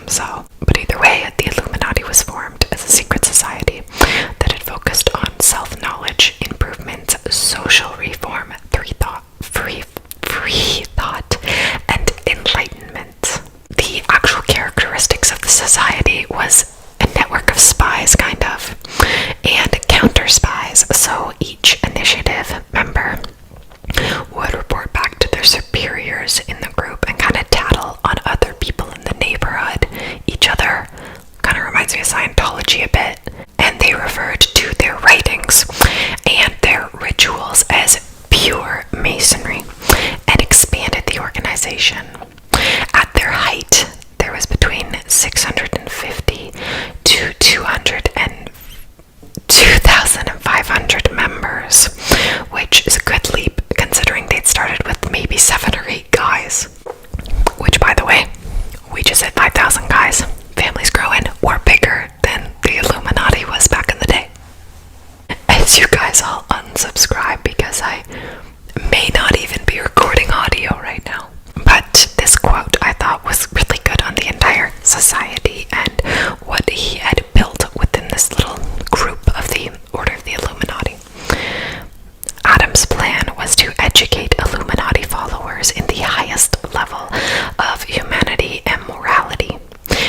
basing his teachings on the supremacy of reason, allied with the spirit of the golden rule of not doing to others what one would not wish to be done on oneself. So, if Illuminati alumni subsequently attained positions of significance and power, such as fields in his education and politics, they could exert a benevolent and uplifting influence upon society at large. His project was utopian and naively optimistic, and he was certainly not without flaws of character, but neither he nor his plan was evil or violent in and of themselves. It is one of the deplorable and tragic ironies of the history that a man who tried to inculcate virtue, philanthropy, social justice, and morality has become one of the greatest hate figures of the 21st century's conspiracy thinking. That's a pretty big statement. So basically, he tried his best. He only wanted what was good, and people grabbed on him for it. Because basically, as most of you know, when a lot of people think of the Illuminati, they think it's bad or evil or corrupt. But I think it was mostly stemmed off of the fact that they were anti-religious, in the sense that they didn't want that to interfere on their conversations. However, we'll keep going and see if things change. I think it definitely doesn't help that they did some unusual things. They used heavy symbolism, like glorifying the owl, the all-seeing eye, and adopting weird ways to make it so they couldn't be identified. Hierarchies within the group, such as novice, Minerval, and illuminated Minerval, to divide rankings, and would use these symbols to identify themselves secretly amongst each other. Apparently, when the group started, no one over their 30s was to be trusted, and I don't think anyone over their 30s could join the group. That was because if you were of that age, you were set in your ways and could not be swayed to free thinking or open-mindedness. Ageist. They were also very paranoid. The Illuminati members were obscenely paranoid. Hence why they acted like spies and had weird behavior amongst each other, and protocols to stay secret. And apparently they had quite the bizarre rituals.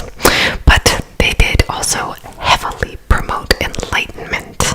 But with that rationale, I think they were just more revolutionaries in people's eyes, and hey, you have weird symbolism, the church is gonna make you out to look like Satanists. And they just so happened to use any sort of influence that they had within their group to sort of hopefully adapt or change things to their group's liking. Historians thought that in relation to them ruling the world, they were actually mildly successful, mostly at the being influential aspect and maneuvering things slightly to their favor. If they could, depending on who was in their group, they would use that influence. Say you had a political leader in that group, you'd all have discussions and make decisions together. It's actually difficult to pinpoint any of the Illuminati's real solid successors, though, especially because they were secretive. But a lot of people believed that they'd ended up combining with the Freemasons after the church had ended up putting an end to the Illuminati in the late 70s.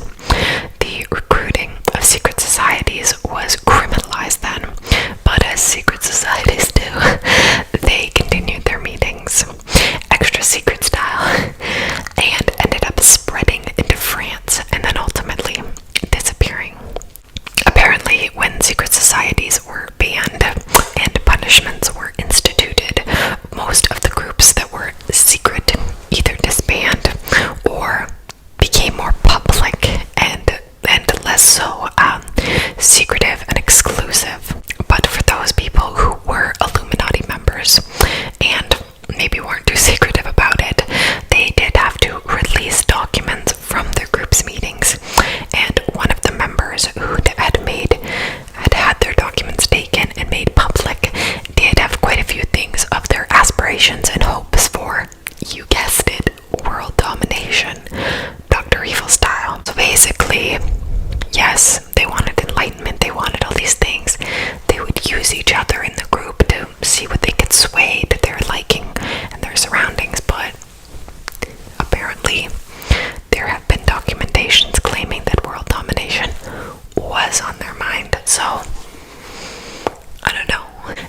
Some say that they stopped after they disappeared over history.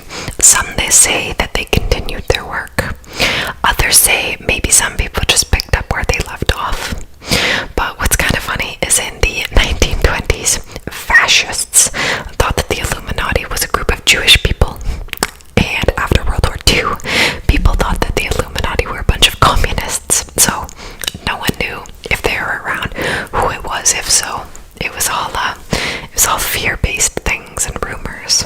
But the reason the Illuminati had basically lived through the decades was from the theory of them potentially joining the Freemasons, as well as a 1797 article released saying that the Illuminati was behind the French Revolution.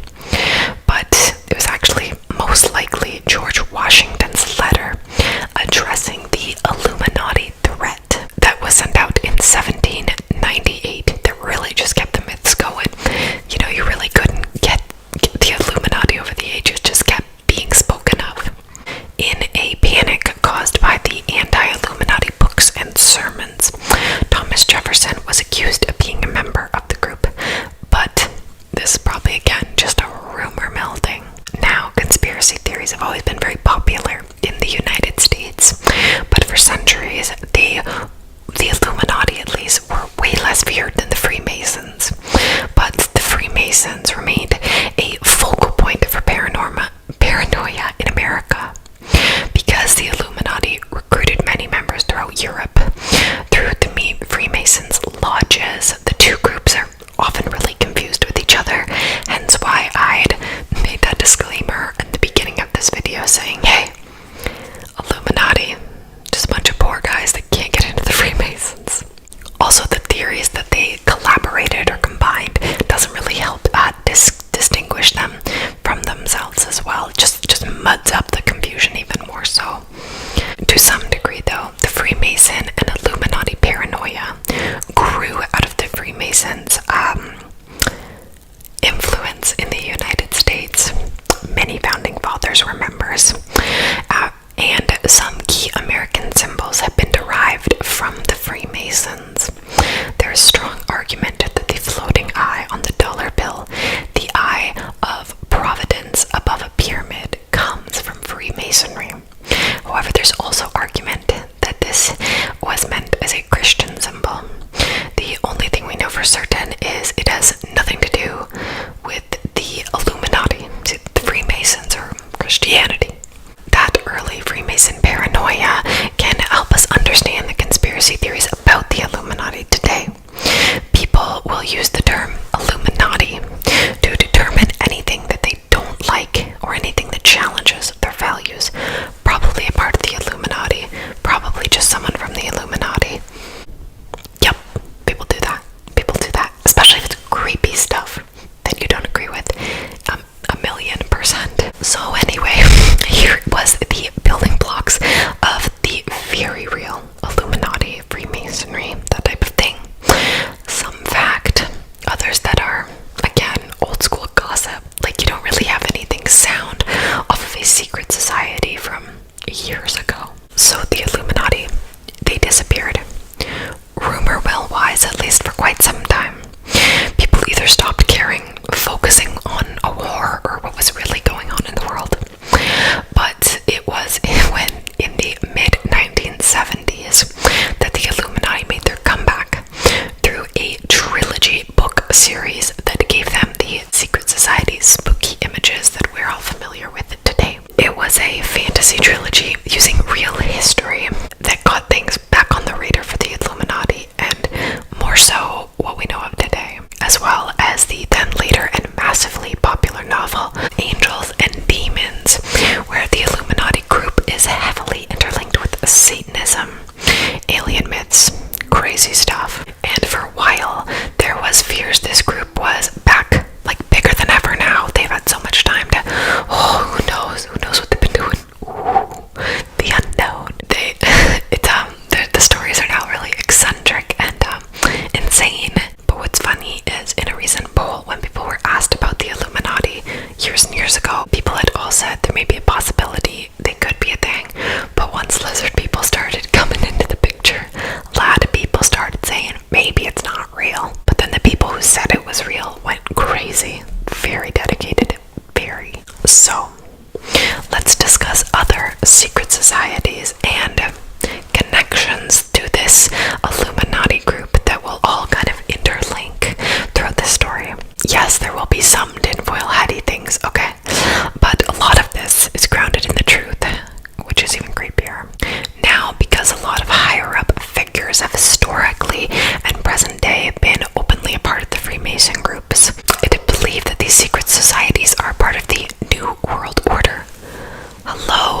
is written here, but I had to bring it low. So the Illuminati is believed to have the goal to create a dominant one-world governing system.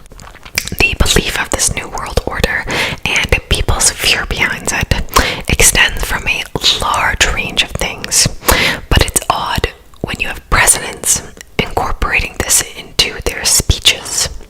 When you have JFK discussing secret societies like we are today, and how he doesn't stand for them. And in 1991, when George H.W. Bush was discussing how, and I quote, "We have the opportunity to forge ourselves and future generations a new world order, where the rule of law, not the jungle, governs the conduct of nations. When we are successful, and we will be, we have a real chance at this new world order. An order in which a credible United Nations can use its peacekeeping role to fulfill the promise and vision of the UN's founders." It's actually creepier too when he says it, but I don't run a country, so it's less scary if I say that. And it's also creepy his involvement in different secret societies that make this statement a little not good. So here's the thing. New World Order, the Illuminati, people using information and their power to sway certain things. Why would that be bad? It must all be for the good of the people, right? Why would I care? It should be a good thing. We should have faith that these people aren't doing anything weird. Well, if you're in a secret society, why can't you just tell people about it? But anyway, it is the creepiness that a lot of these societies meet up and discuss, and the borderline satanic evil activities and rituals that they do that really question your morals for them. So if you've ever heard of this skull and bones, we're going here. We're going down this route. If you guys know where I'm going, good. If you don't, better, because I hope that this is new to you. So if you've heard of the skull and bones, raise your hands. I can't see you. So the skull and bones, also known as the Order 322, or the Brotherhood of Death, cute name, is an undergraduate senior secret student society at Yale University in New Haven, Connecticut. It was founded in 1832 and is the oldest senior class society at the university. Skull and Bones has become a cultural institution known for its powerful alumni and various conspiracy theories. Oh yeah. Is one of the big three societies at Yale, the other two being Scroll and Key, and the Wolf's Head Society. All creepy, but Skull and Bones definitely the creepiest.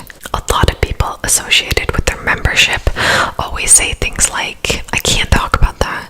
I can't comment. Membership is private. I can't say who's a part of it. I can't even say if I'm a part of it." Okay, well you clearly are, because no one else would know to say those things, but okay. And if you ask a Skull and Bones member about their activities, they will have to say, "I need to leave the room," because they don't want to expel any secrets by accident. Here's my thing. You can totally be in a secret society, that's fine. But if you're 40 plus years old and you're still saying, "I need to leave the room, I can't talk about it, it's a secret, maybe I was in it, I don't know." What did you do? Like, what do you guys do?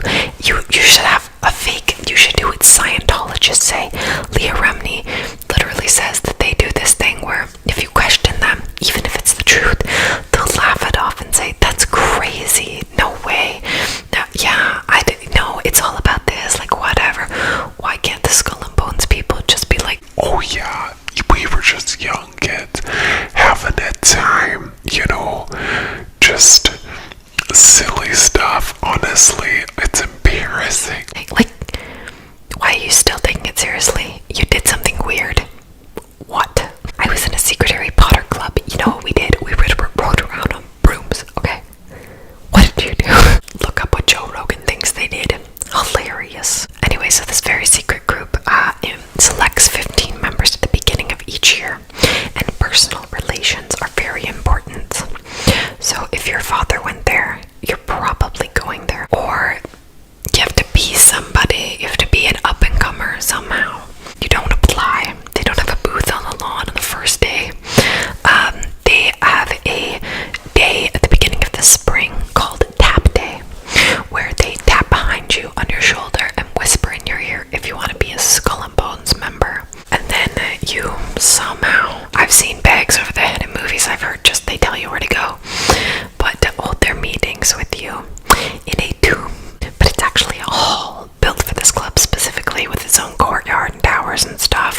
So their insignia 322, is widely reported to be in reference to the Greek orator Demosthenes' death. Other people say no, maybe that represents the founding year, but I think it's the creepier option, probably based on what they go through with later. Their group members have to have nicknames such as Long Devil, Odin, and Magog. Magog was actually the name of George H.W. Bush, and that means that you are the most sexually experienced member. That's good to know. We all wanted that. We all wanted that for George H.W. This club also claims to have stolen human skulls. The skulls of Martin Van Buren,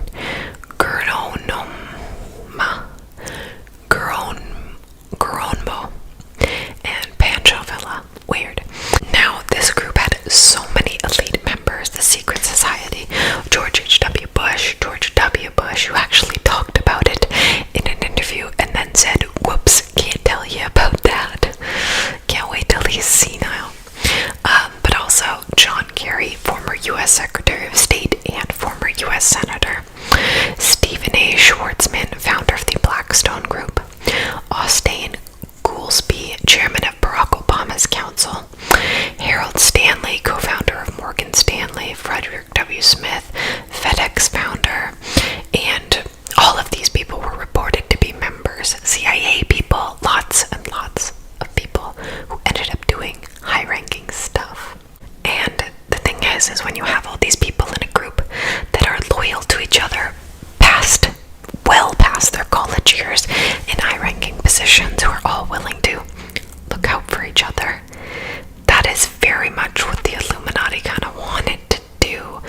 They wanted people in different ranks in all areas of society who could help them achieve things, and the Skull and Bones really had the opportunities to do that. I'm not saying the Skull and Bones are the Illuminati, but they do have ties to them in the conspiracy realms. Basically, the Illuminati would have dreamed to have been them, because that's all they wanted. Now, why is this bad? Why is it? It's just a bunch of creepy names, right? People knew of them performing rituals.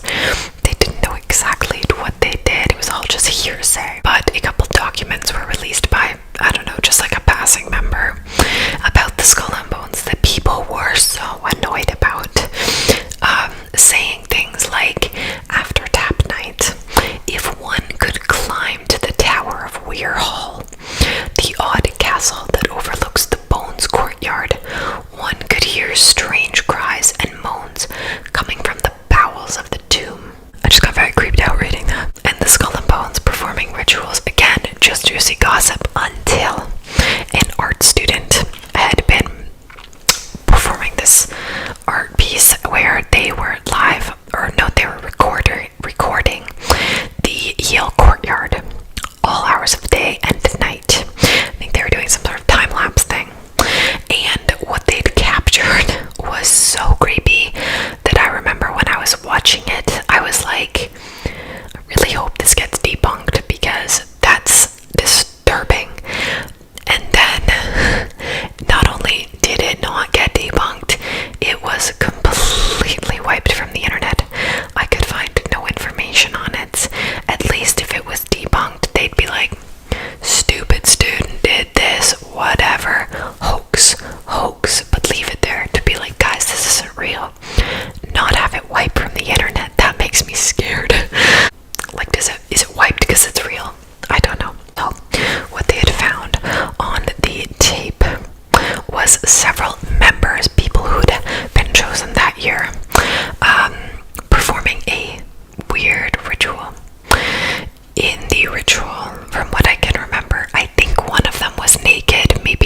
So they claim that once they're here, they don't have any discussions about work. It's all fun. They listen to music, talk about arts and stuff like that, and enjoy themselves.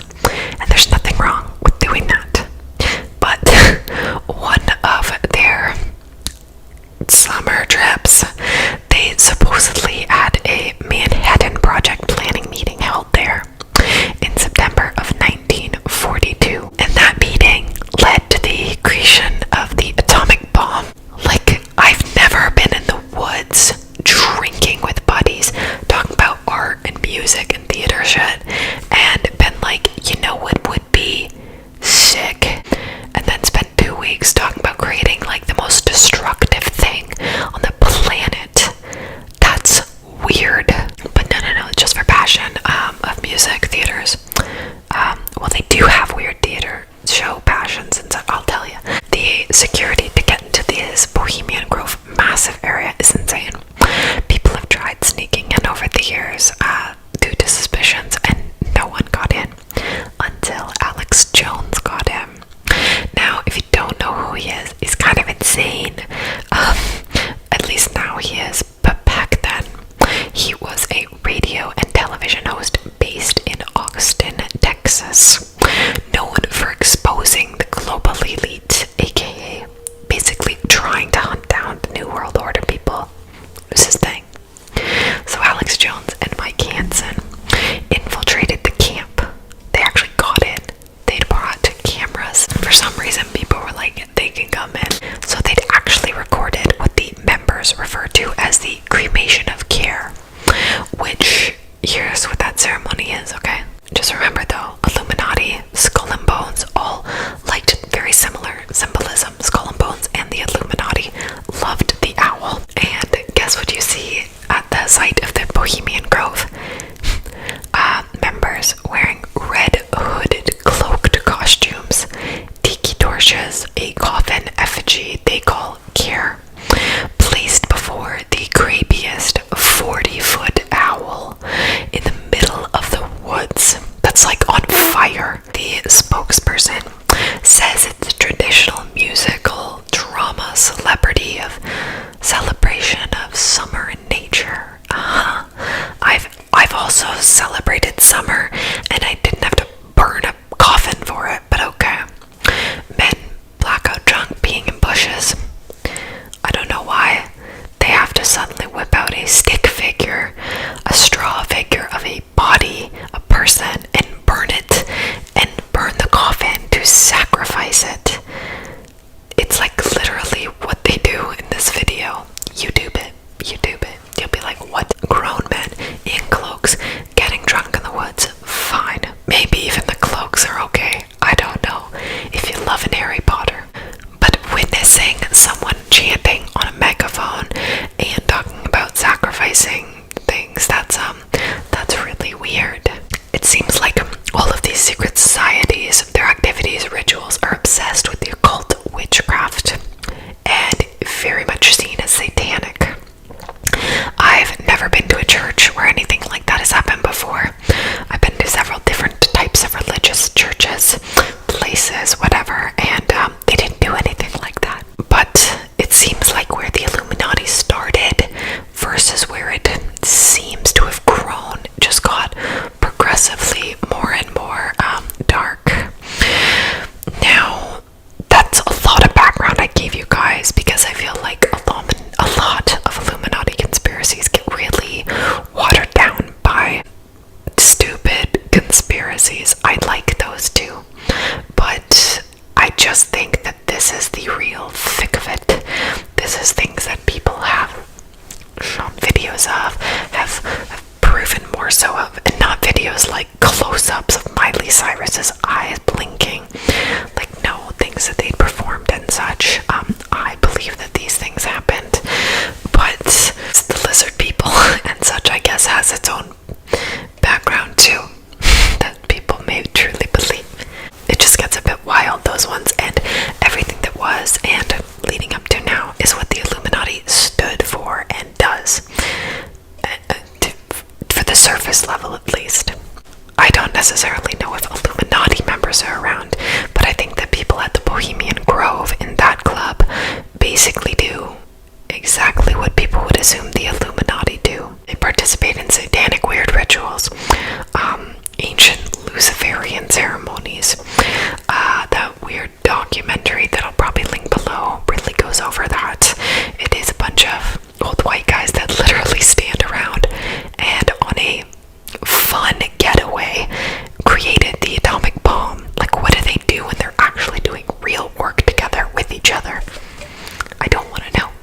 video are interested in a little bit more crazy stuff like lizard people, adrenochrome, weird pedophile, mind-controlling vampires, I can do that. But in leading up to our next theory, and probably one of our final ones, I'm just going to remind you, you have a bunch of groups meeting together, performing satanic rituals outside the scope of basic, I don't know, positive religion, Christianity, Catholicism, that type of thing. Pushing agendas, news stations, politicians to get rid of the church, to use free thought, and that's not a bad thing. I don't think churches are always great. Some probably are good, some, we know from history, no one's perfect. But these societies aren't necessarily involved in our everyday lives. Maybe sometimes they've influenced some drastic things in our lives, big things, but the elite aren't really a part of our day-to-day, are they? Well, are they? I don't know, because you have celebrities who are more so a part of our everyday life. They're influencing our children, they're influencing us every day. Listening to music, watching them on TV, watching our favorite movies, books, that type of thing, right? Why worry about George Bush watching someone get metaphorically burned to an owl in the middle of the woods when Beyonce and Jay-Z are flashing this symbol everywhere? They're Illuminati. What are they up to? Really?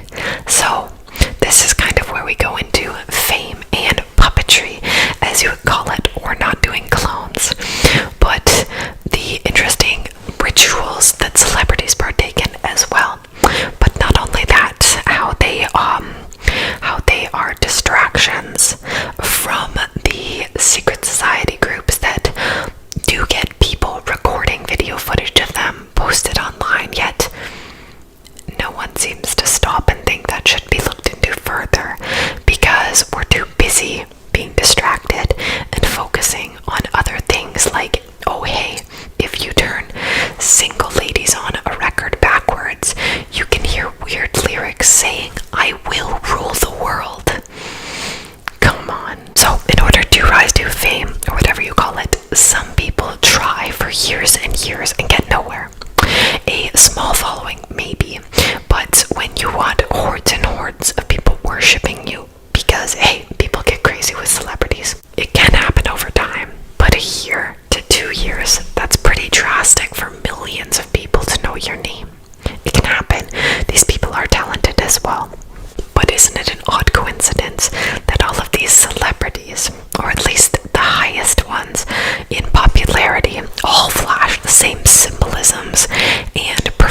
ritual things. I know this kind of flip-flops, but it's a lot of information. There's probably a few of their celebrities that made their way up on their own. Now we're kind of going to use Beyonce as an example for a couple of things here now going forward. Sorry we're using her, she's just an easy target, but Beyonce is a major influence on a lot of people, and a lot of the things that have come out about her are very interesting, as well as Taylor Swift. That kind of crowd, Beyonce, Taylor Swift, Jay-Z, Eminem, they all do certain things that seems to put them in the spotlight of Illuminati activity, such as one thing is humiliating yourself. So a lot of people think that Taylor Swift and Kanye West's VMA incident with Beyonce, of course she's involved, a kind of initiation for Taylor Swift. She was wearing white, humiliated by Kanye, maintained composure, and was brought back on stage, ushered in by Beyonce herself, wearing a red dress after. So you see these things, you think Beyonce's so great, she stands up for someone like Taylor who's being bullied. I want to be the type of person that can do these nice things too and be there for people. That's great, that's good. It is interesting how that act was deemed some sort of Illuminati initiation, but at least it showed kids to be nice. But Beyonce's previous drummer in one of her all-girl bands accused Beyonce of practicing extreme witchcraft. Not extreme skateboarding, not extreme snowboarding, witchcraft. Apparently, before she was famous, she would often be seen reading, learning, practicing witchcraft spells, partaking in rituals, and even had killed her previous drummer's cat in one of those rituals. Then suddenly she got famous. What's weird is rituals also seem to follow Beyonce everywhere.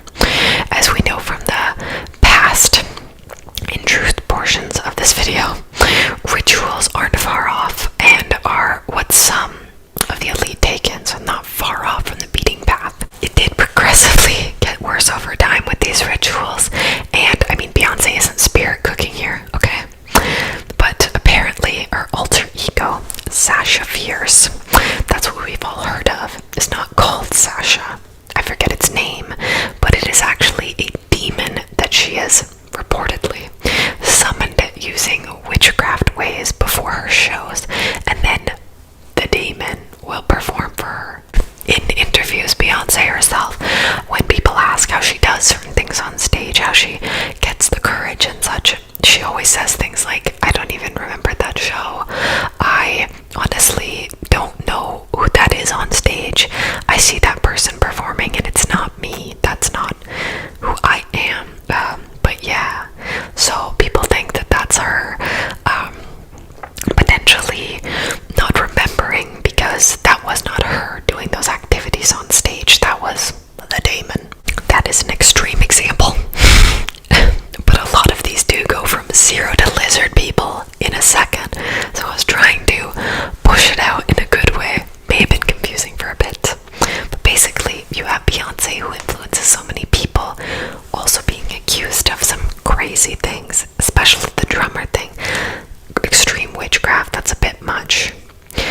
So you have Beyonce killing cats, summoning demons, Reagan and presidents watching coffin bodies, and straw people getting burned in sacrifice to an owl.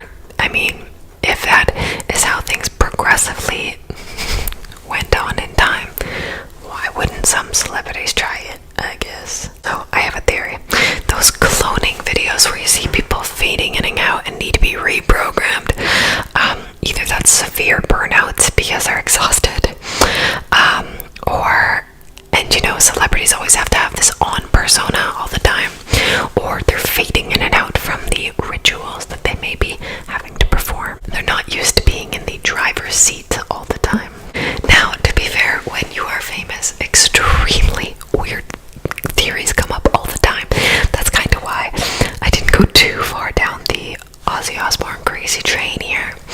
I thought I'd ease you into it with this more borderline historical avenue of secret society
So the Kray Twins are Ronald, aka Ronnie, and Reginald, or Reggie Kray.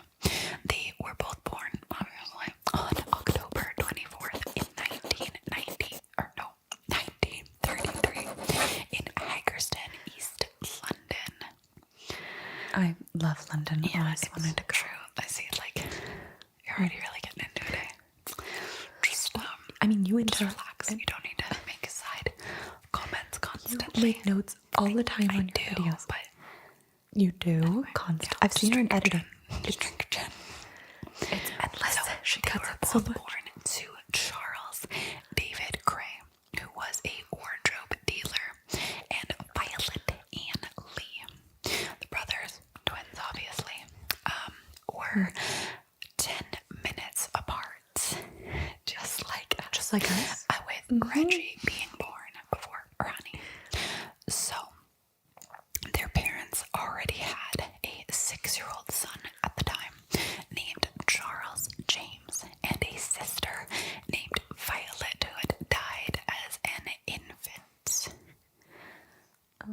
Yeah, they had something called diphtheria, something like that, when they were 3. So Because look at like you. a sore throat and a fever.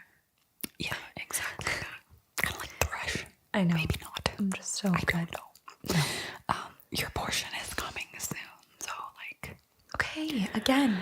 You comment on everything. you relax. I do it anyway. Yeah. Also, reminder ahead of time: don't swear in this. These are already like so demonetized. So okay, that's try your best. It's But murder. anyway, so the twins first attended Wood Close in Brick Lane and 10 Daniel Street School. I don't know. And in 1938, the Kray family moved from Steen Street in Haggerston to 178 Fallons Road in Bethnal Green. But it was during the Second World War that the twins were evacuated to East House in Hadley, Suffolk, with their mother Violet and their older brother Charles. So they stayed at East House with the owners, Dr. and Mrs. Style, for about 1 year before moving back to London, as Violet, their mother, missed her friends and family. But while they were in Hadlock, the twins attended Bridge Street Boys' School. Now later, when the twins were interviewed in 1989 while at the Broadsmoor prison, Spoiler alert. you have to go back and forth a couple times, but it ends up Sure. being a full-rounded story. Whatever. But anyway, so Spoilers Ronnie thing. described Whatever. Hadley as their first time in the countryside. What appealed to the twins was the quietness, the peacefulness of it, the fresh air, nice scenery, nice countryside. Different from London. We used to go to a big hill called Constitution Hill and used to go sledding there in the winter's time. Yeah, I loved it there. So the influence of their maternal grandmother, grandfather Jimmy Cannonball Lee, caused the brother to take up amateur boxing, then a very popular pastime for working class boys in the East End, and sibling rivalry had struck upon them, and both ended up achieving great success with this. Yeah, just read right there. Do you see where my mouse is pointing? Very cool. So this is my part. So they're called into the army, and things are getting real for them. Although the pair reported to the depot for the Royal Fusiliers at the Tower of London, they'd attempted to leave after only a few minutes, really.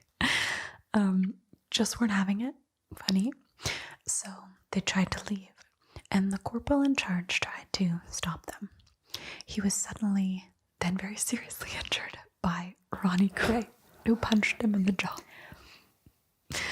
This is great. I love it. The Krays then walked back into their East End home, determined they were then arrested the next morning by the police and turned over to the army. Yikes. So in September, while AWOL, which is absent without leave, yet again, they assaulted a police constable who tried to arrest them. Well, I just feel bad for them now. Like, they didn't ask for this, you know? Just keep reading and you'll see. I don't know. Don't worry. Could be. So they became among the last prisoners to be held at the Tower of London before being transferred to Septon Military Prison in Somerset for a month to await court-martial. Rough. Very rough. But after they were convicted, both were sent to the Buffs Home Countries Brigade Depot Jail in Canterbury, Kent. However, it became clear that they were both to be dishonorably discharged from the army, and the twins' behaviors became worse. So, they'd dominated the exercise areas outside of their one-man cells. That sucks, hey? They threw tantrums, emptied a latrine bucket over the sergeant. Amazing. Dumped a canteen full of hot tea onto another guard. Handcuffed a guard to their prison bars with a pair of stolen handcuffs and set their bedding on fire. This is fantastic. This is amazing. Okay.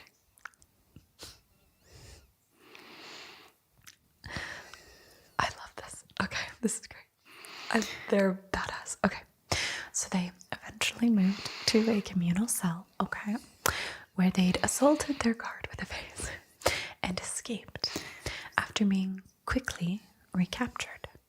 They'd spent their last nights in military custody in Canterbury drinking cider, eating crisps, and smoking cigarillos, courtesy of the young national servicemen acting as their guards. The next day, the Krays were transferred to a civilian prison to serve sentences for the crimes they committed while AWOL. That's fantastic. Well, let's continue. Drink some more of your gin there. You did really good, by the way. Reading this is not easy the first time. So, killing it. Thank you. Okay, so let's talk more about their criminal careers. Okay. So their criminal records and dishonorable discharges from the Royal Fusiliers ended their boxing careers. No question. No question. And the brothers turned to a life of crime full time. You should have Really? Yeah, why not? I mean, could have been fun. You thought they'd like you more. Yeah, you guys like me more. They'd bought a run-down snooker club in Mile End, where they'd started several protection rackets. By the end of the 1950s, the Krays were working for J. Murray from Liverpool and were involved in hijacking, armed robbery, and arson, though through which they'd acquired clubs and more properties. Because that's just the way they did things. They just took. They were not really the Al Capone type that wanted to be loved and adored. They wanted to be feared. So, in 1960, Ronnie was imprisoned from 18 months for running a protection racket and related threats. While in prison, Peter Ranchman, head of the landlord operation, sold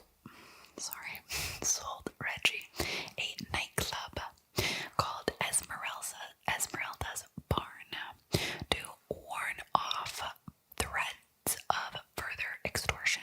Don't put clips over top of me. Don't put pictures. Don't put images. There's just no other place to put these images.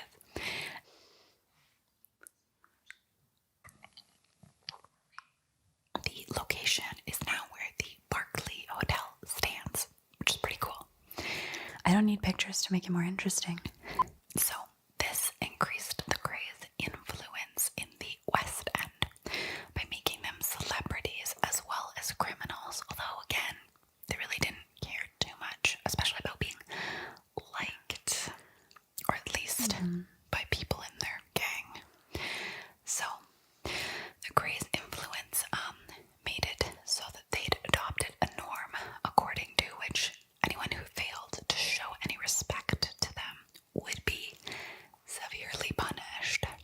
They were assisted by a banker named Alan Cooper, who wanted to protect the Krays against the Krays.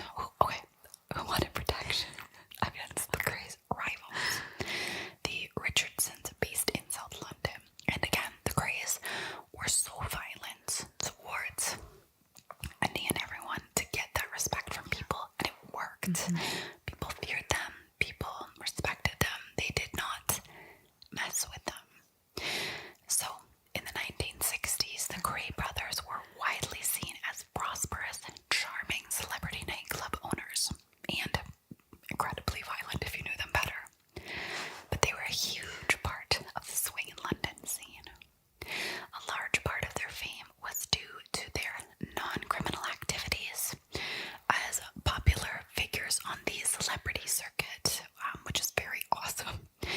For real, they were being photographed with David Bailey on more than one occasion, socializing with lords and ladies, MPs, socialites, and show business type characters. This included George Raft, Frank Sinatra, we love him, Peter Sellers, Judy Garland, as well as Diana Dors, Shirley Bassey, Liza Minnelli, etc., etc. That's fantastic. Judy, Frank, Liza, love you, big fans. And you didn't need pictures. Come on.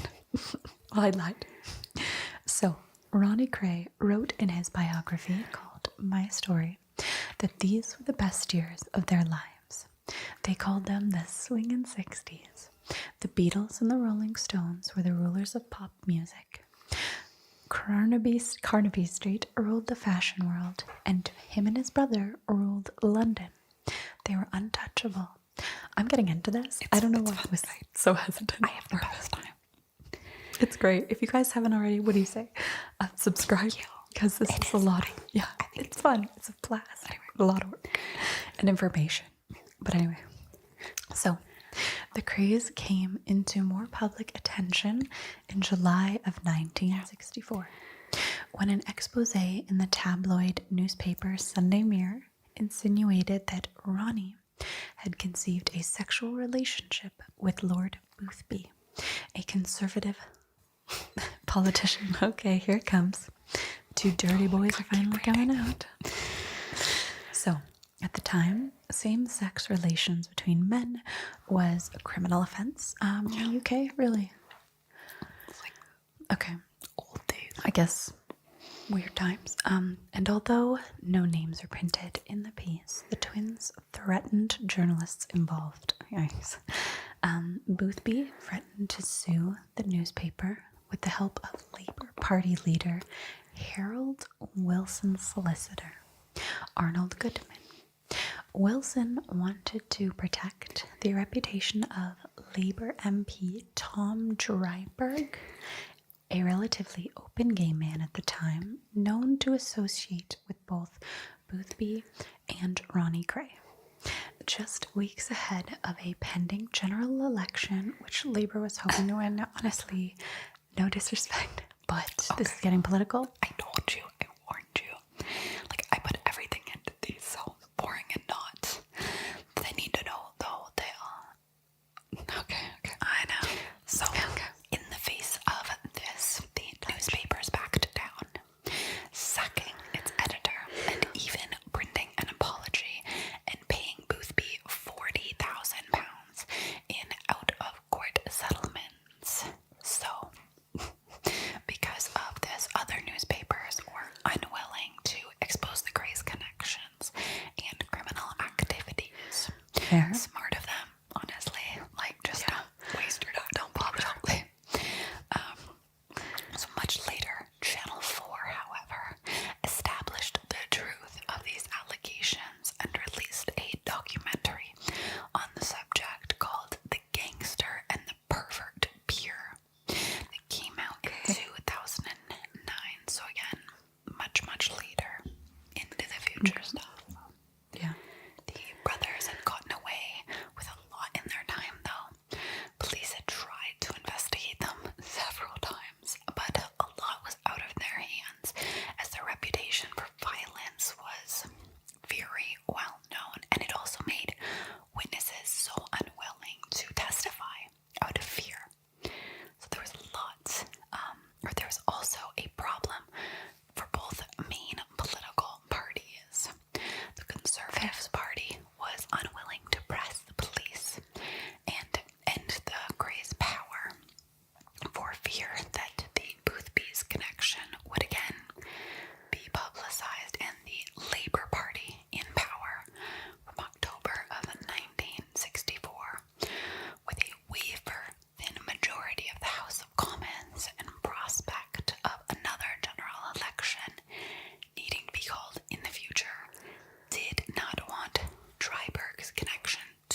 not. But I mean, it was the time frame.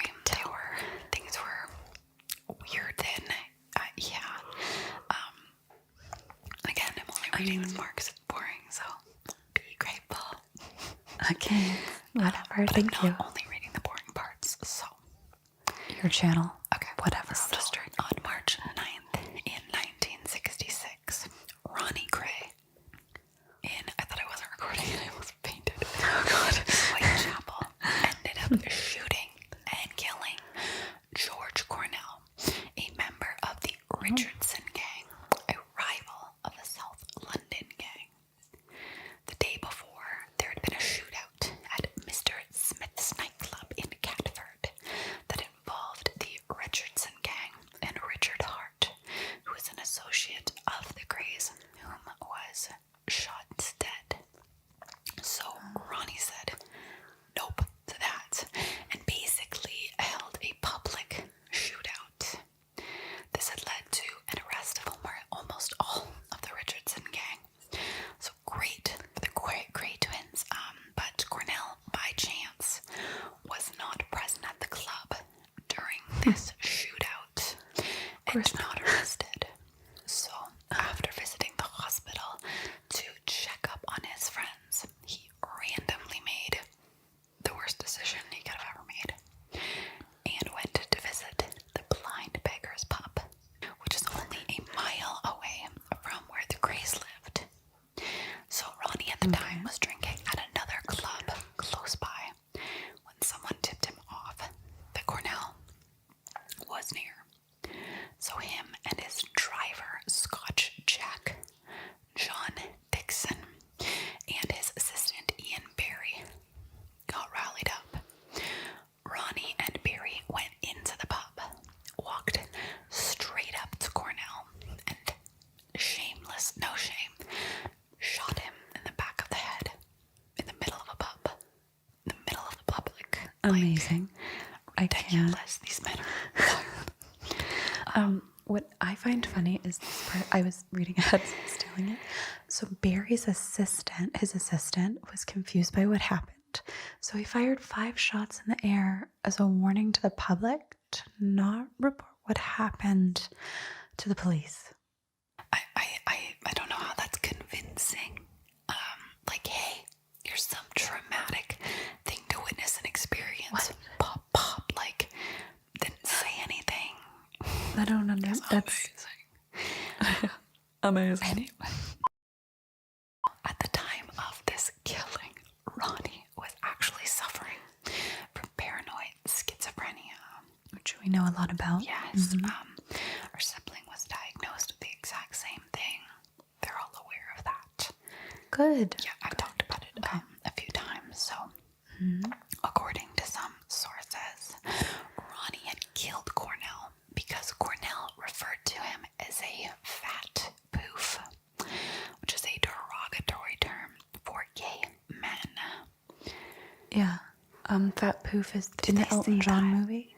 They say They say it when he's calling his mom to tell him he's gay. He's like, I'm a poof. Oh yeah, actually, I kind of do remember that. When he's in the phone. Well, yes, Yeah. Apparently, he said that to him in a confrontation between the Krays and the Richardson Gang at the Astor Club on Christmas Day in 1965. So Richardson Gang member Mad Frankie Frazier was tried for the murder of Richard Hart at Mr. Smith's, but was found not guilty. Richardson's gang member Ray the Belgian Coulian testified that he had saw Cornell kicking Hart.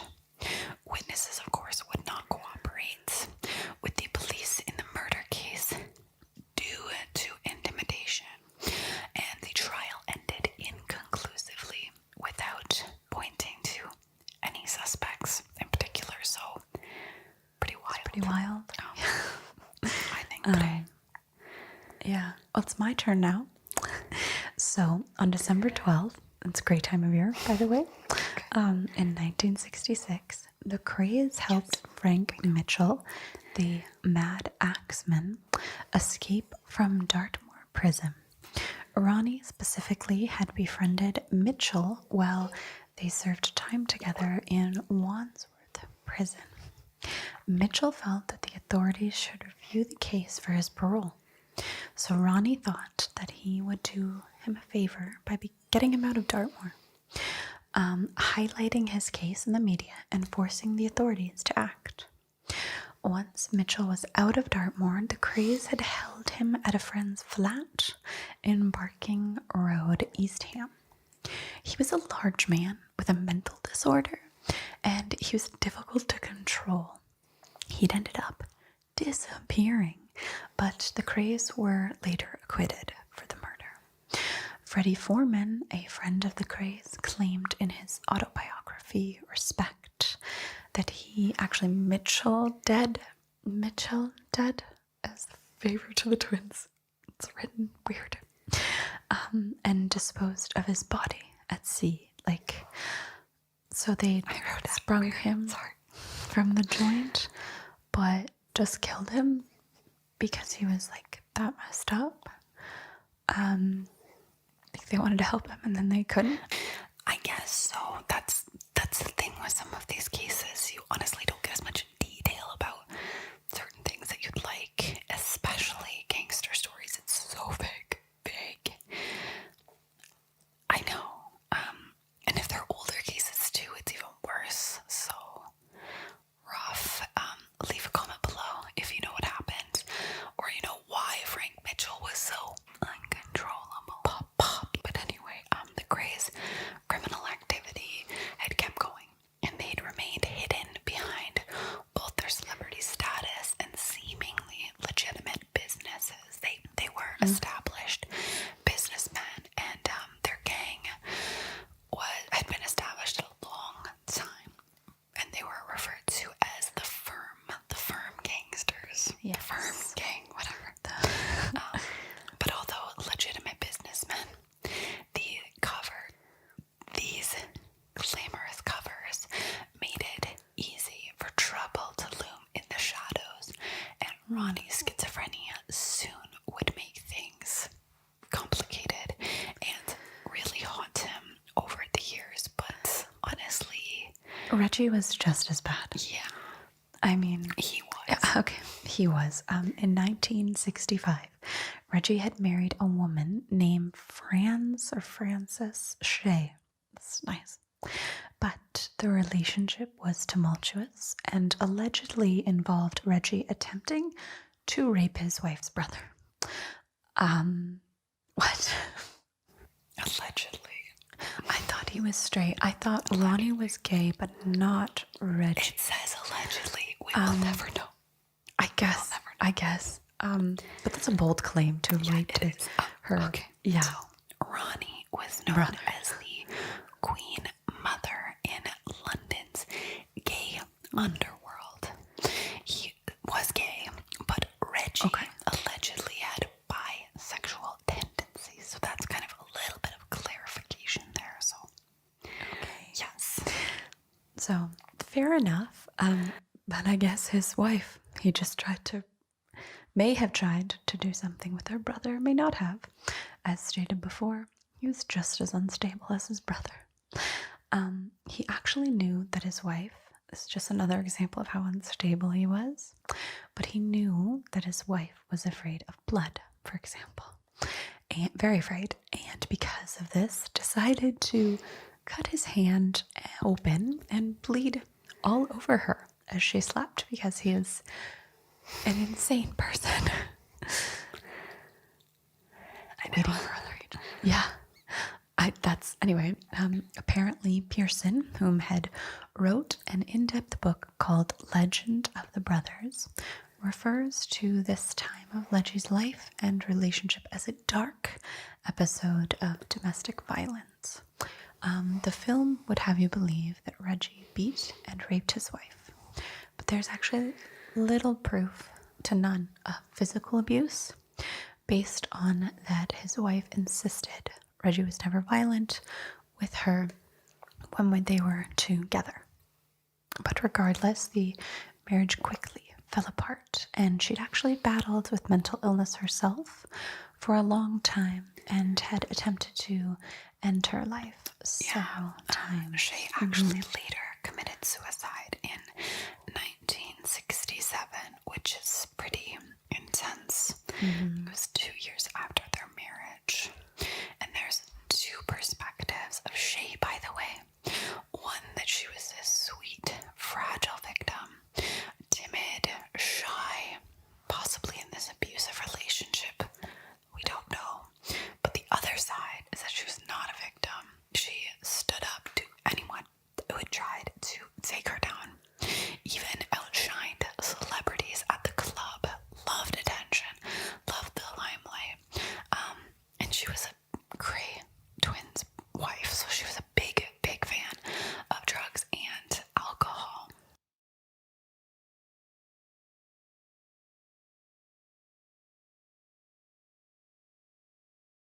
Some say that she was bullied by the twins and had committed suicide to escape. Some say that there was foul play with armed robber Bradley Allardyce, who had become Reggie's lover in Maidstone prison, claiming that Reggie had asked that told him, that Ronnie had killed Shay because he was jealous of their marriage and that she had died from an overdose. Apparently, that is actually what happened, though. At least the overdose part. She had taken too many pills and did it neatly enough that even her dad, when he walked into her room to give her a cup of tea, he left it on her bedside, not realizing that she wasn't sleeping. He only noticed later when he came back and the water was cold. Just kind of crazy to me. A documentary suggests that the twins' mother and their aunt killed her while she was pregnant because they didn't think she was fit to be a mother. But according to her niece, Shay was far from timid and was a wild child. She said that while rewatching movies about her aunt and seeing her portrayed as this innocent woman makes her want to laugh, not cry. She was a vivacious, curvy woman, not the scrawny, scruffy girl that we all see on the screen. She was a wild child. When she jumped off a plane in Spain, the first thing she asked for was hashish. But that was our Shay. People paint a false picture of their marriage. I've read her diaries and letters, and it's clear the couple loved each other despite their ups and downs. She was happy. They'd had their blips towards the end, and she wasn't well personally. That came through in a lot of what she had written, but she was in love with Reg. And all of this comes from her niece, right? So, I don't know. This niece also said that she was with them often when she was a child. Her father was Shay's brother, whom apparently Reggie had tried to have a thing with. And in interviews, she herself doesn't deny that that could have been a possibility. She said he clearly loved his wife, but he could have been bi and had more room in his heart. But anyway, Reggie was a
Yeah. not stopping as McVitie laid on the floor, dying. So again, I did say he went off the rails after his wife's passing, and it's pretty wild.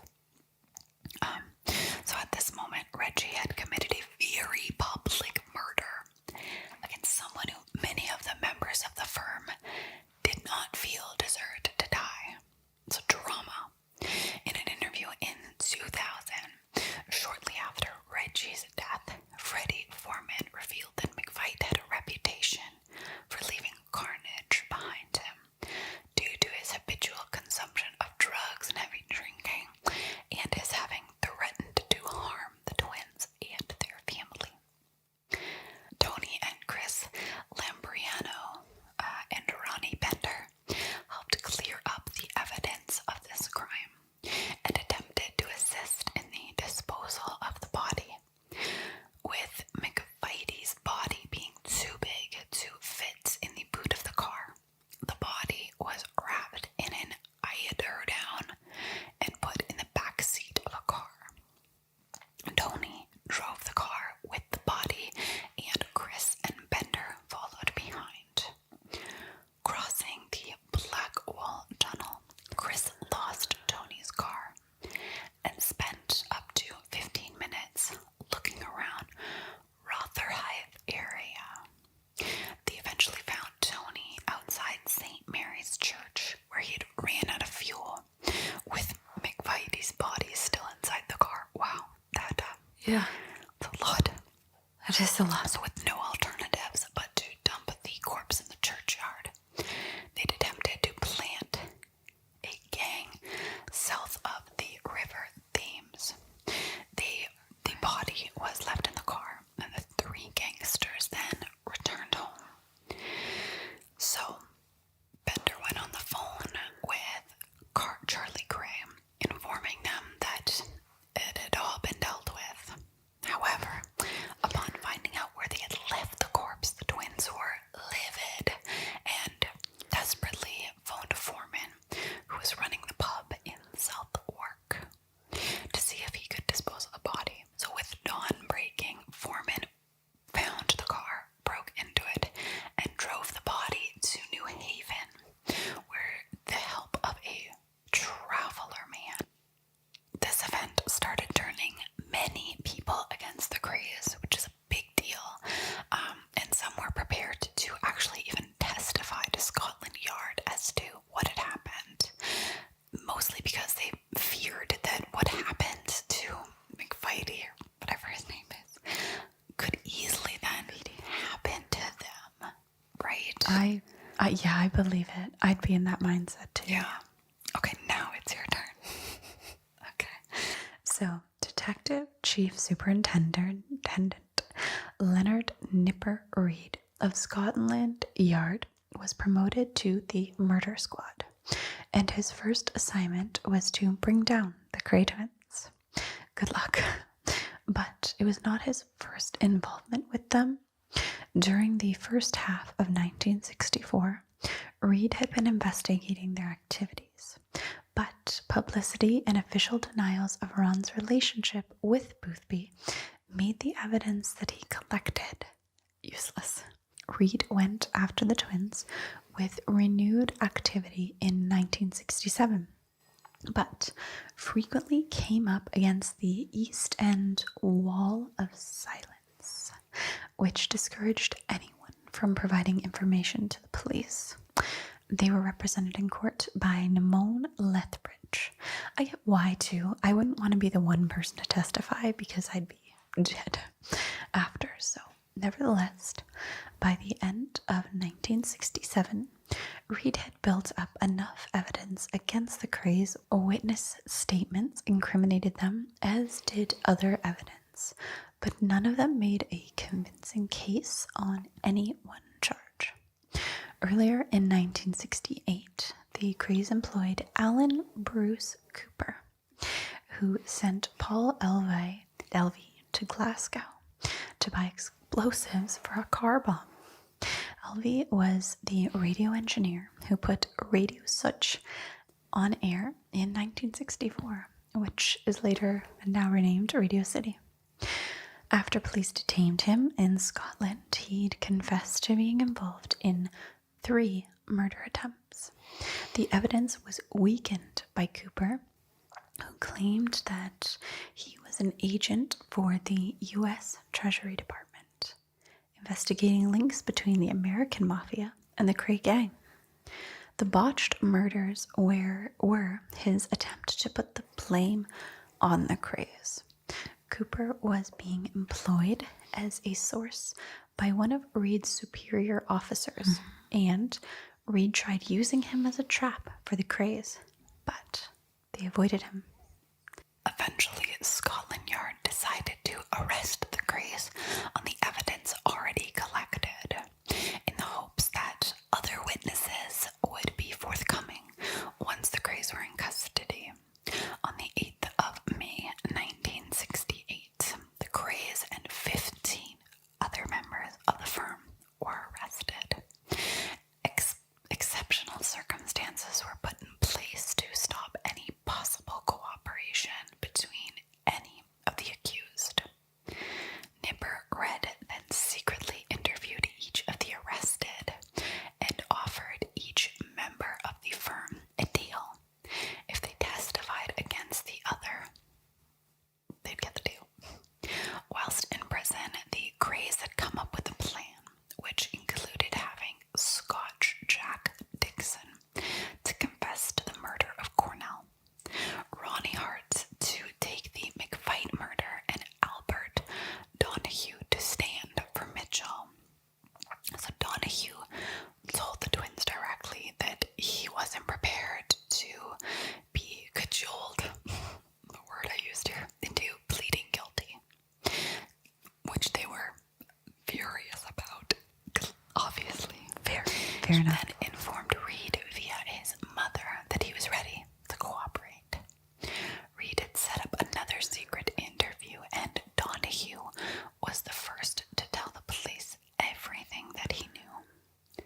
Ronnie Hart had initially not been arrested and was not a name initially sought after by the police. With Donahue's testimony, Hart was then hunted down, found, and arrested.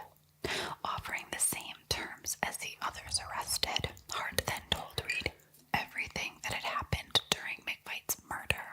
So everyone lost loyalty. They all were like, we're over it, we're done. We're just bulldozing. Just this gone. now. Just gone. So although he did let them know everything, he didn't know what had happened to the body. And this was the first time that police had known everyone that was involved, exactly who was involved, and had offered them a solid case to prosecute the twins for McFight's murder. Although Reed knew for certain that Ronnie Kray had murdered George Cornell in the Blind Beggar pub, no one had been prepared to testify against the twins out of fear. Which makes sense. Yeah, obviously. I get that. Obviously. No one would Upon want to finding out testify. the twins intended to cajole him, Scotch Jack Dickinson also turned in everything he knew about Cornell's murder.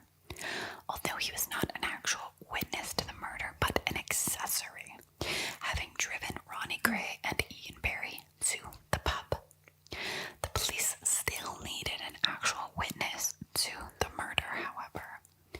So they then managed to track down the barmaid who was working at the pub at the time of the murder, gave her a secret identity, and she testified to seeing Ronnie kill Cornell herself.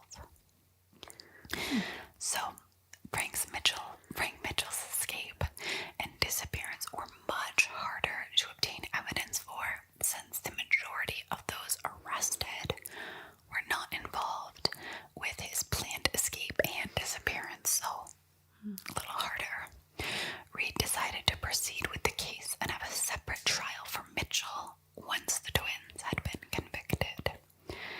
So, since the twins' defense under their counsel, John Platt's Mills, QC, consisted of flat denials of all charges and discrediting witnesses by pointing out their criminal pasts as well.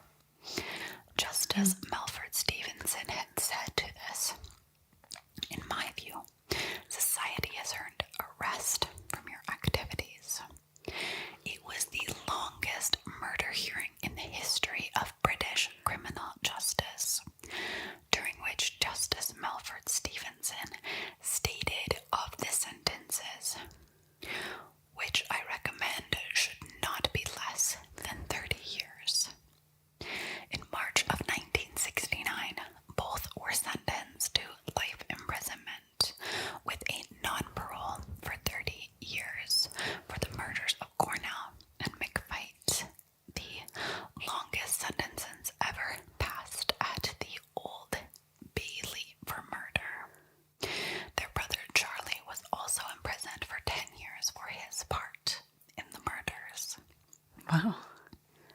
It's neat. So in their later years. Yes, in their later years. I feel like I'm talking so much now. But anyway, It's your channel. in their later years, Ronnie and Reggie Kray were allowed under heavy police guard to attend the funeral service of their mother Violet on August 11th of 1982, following her death from cancer a week earlier. They were not, however, allowed to attend her burial in the Kray family plot at Chingford Mount Cemetery. The funeral was attended by celebrities including Diana Dors and underworld figures known by the Kray. Underworld figures.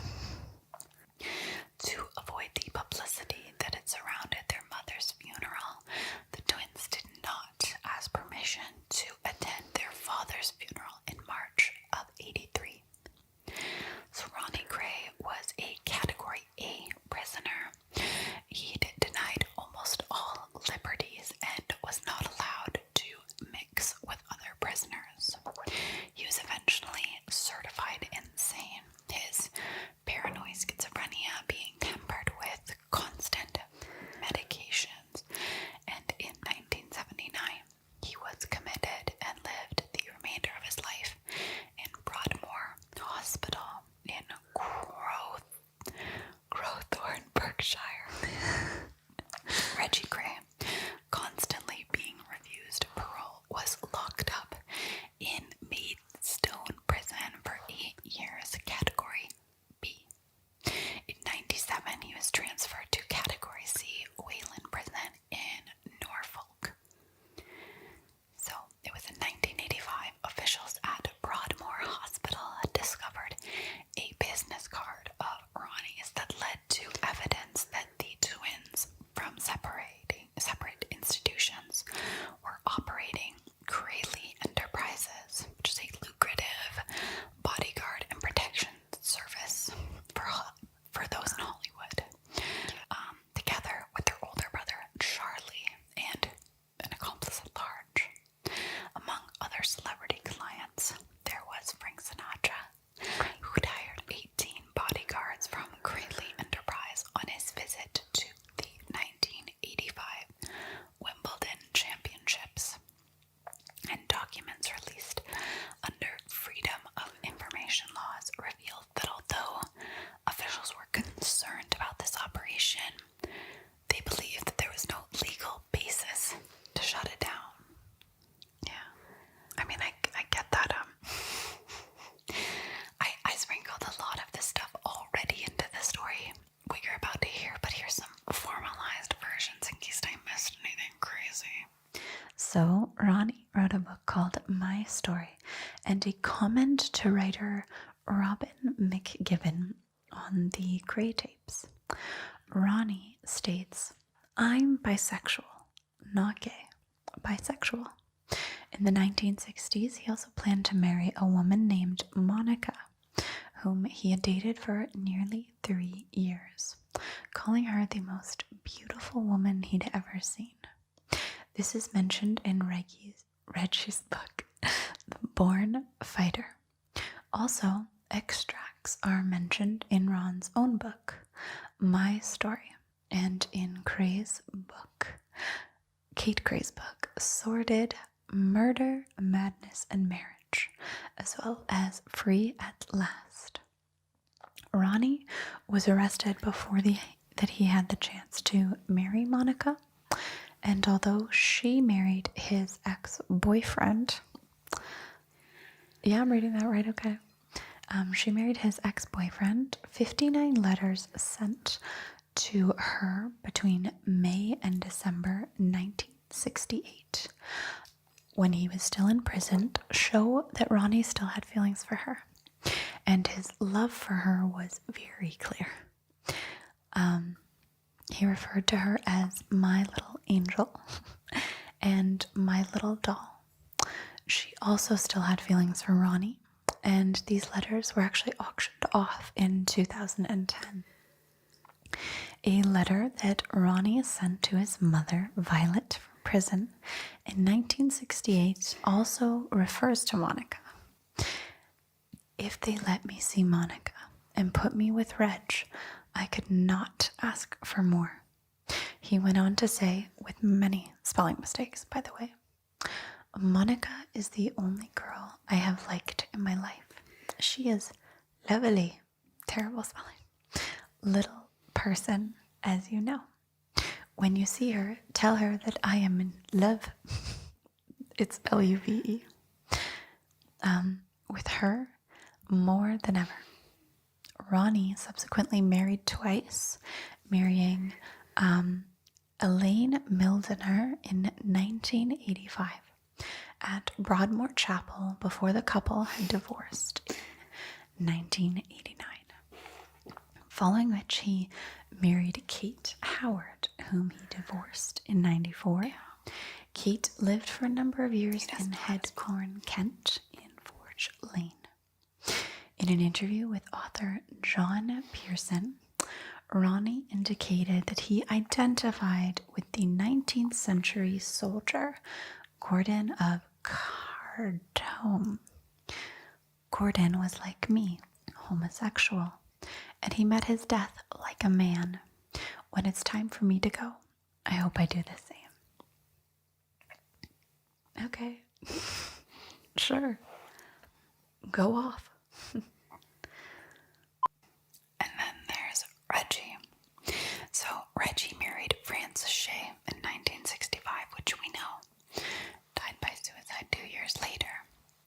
Reggie then had married Roberta Jones, whom he met while still in prison.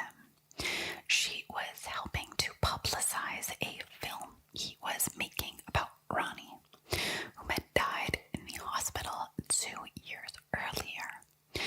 There really isn't much more to Reggie that wasn't already in this story, actually. But there's some controversies for you. So there was a long-running campaign with some minor celebrity support to have the twins released from prison. But successive Home Secretaries vetoed the idea, largely on the grounds that both Kray's prison records were marred by their violence towards other inmates. The campaign gathered momentum after the release of a film based on their lives called The Krays in 1990. Produced by Ray Burtis, and it starred Spandau Ballet brothers Martin and Gary Kemp, who played the roles of Reggie and Ronald. Ronald and Reggie, by the way, received £255,000 for the film, so they made money off it. They got It's their pretty good. royalties. Pretty good settlement. I'm in.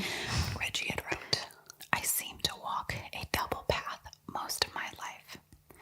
Perhaps an extra step in one of those directions might have seen me celebrated rather than notorious. That's so sad. That's a very bold quote. Yeah. Others bold would point Reggie's violent prison record when he was being detained separately from Ronnie, and argued that in reality, the twins' temperaments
Ronnie had died on March 17th in 1995 at the age of 61 at Wexham Park Hospital in Slough, Berkshire.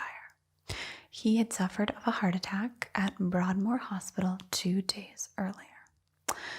Reggie was allowed out of prison in handcuffs to attend the funeral. It's very sad. During his incarceration, Reggie Kray became a born-again Christian. Okay? He was freed from Wayland on August 26, 2000, on compassionate grounds on the direction of Home Secretary Jack Straw, following the diagnosis of cancer. He had been diagnosed with bladder cancer earlier that year, and the illness had been declared as terminal. The final weeks of his life were spent with his wife of 3 years, Roberta, in a suite at the Towns House Hotel in Norwich. After he left the Norfolk and Norwich Hospital on 22 September 2000, on October 1st, Reggie had died in his sleep. 10 days later, he was buried beside his brother, Ronnie, in Chingford Mount Cemetery. During the funeral, crowds of thousands lined up to applaud.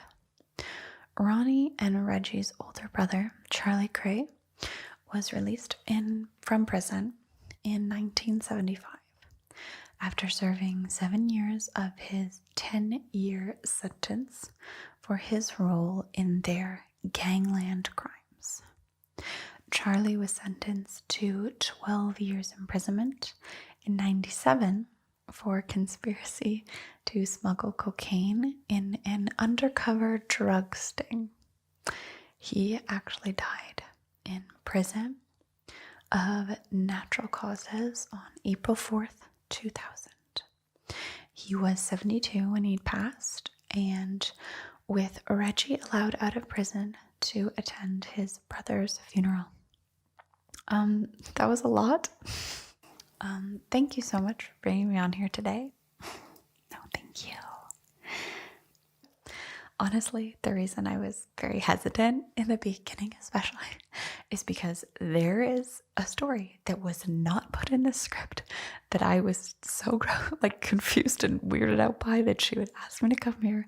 And it's that because one of them was gay and the other was bi, and at the time it wasn't welcome, the two brothers would just sleep together so that they could get that out and going. And I was like, why does she want me to do this weird story with her? That's a little weird. But I know, I heard that too. And it's a rumor. It's clearly a rumor. I actually know someone, so my fiance Bradley, we all know, he works with someone whose uncle was worker for the Kray Twins, and when he'd heard about that whole them hooking up with each other thing, he made it very clear that that most likely wasn't a thing, as well as every article I'd read online made it seem like it was very much debunked. Okay. So the fact that you read that part before this is kind of funny, because I mean I can see why you were uncomfortable joining me. I did. I read it before, and I was like, what are you? Who knows? It seemed debunked, so I thought it was irrelevant, but we're bringing it up apparently, so maybe they didn't. Okay. Anyway, so thank you so much for coming today for today's video.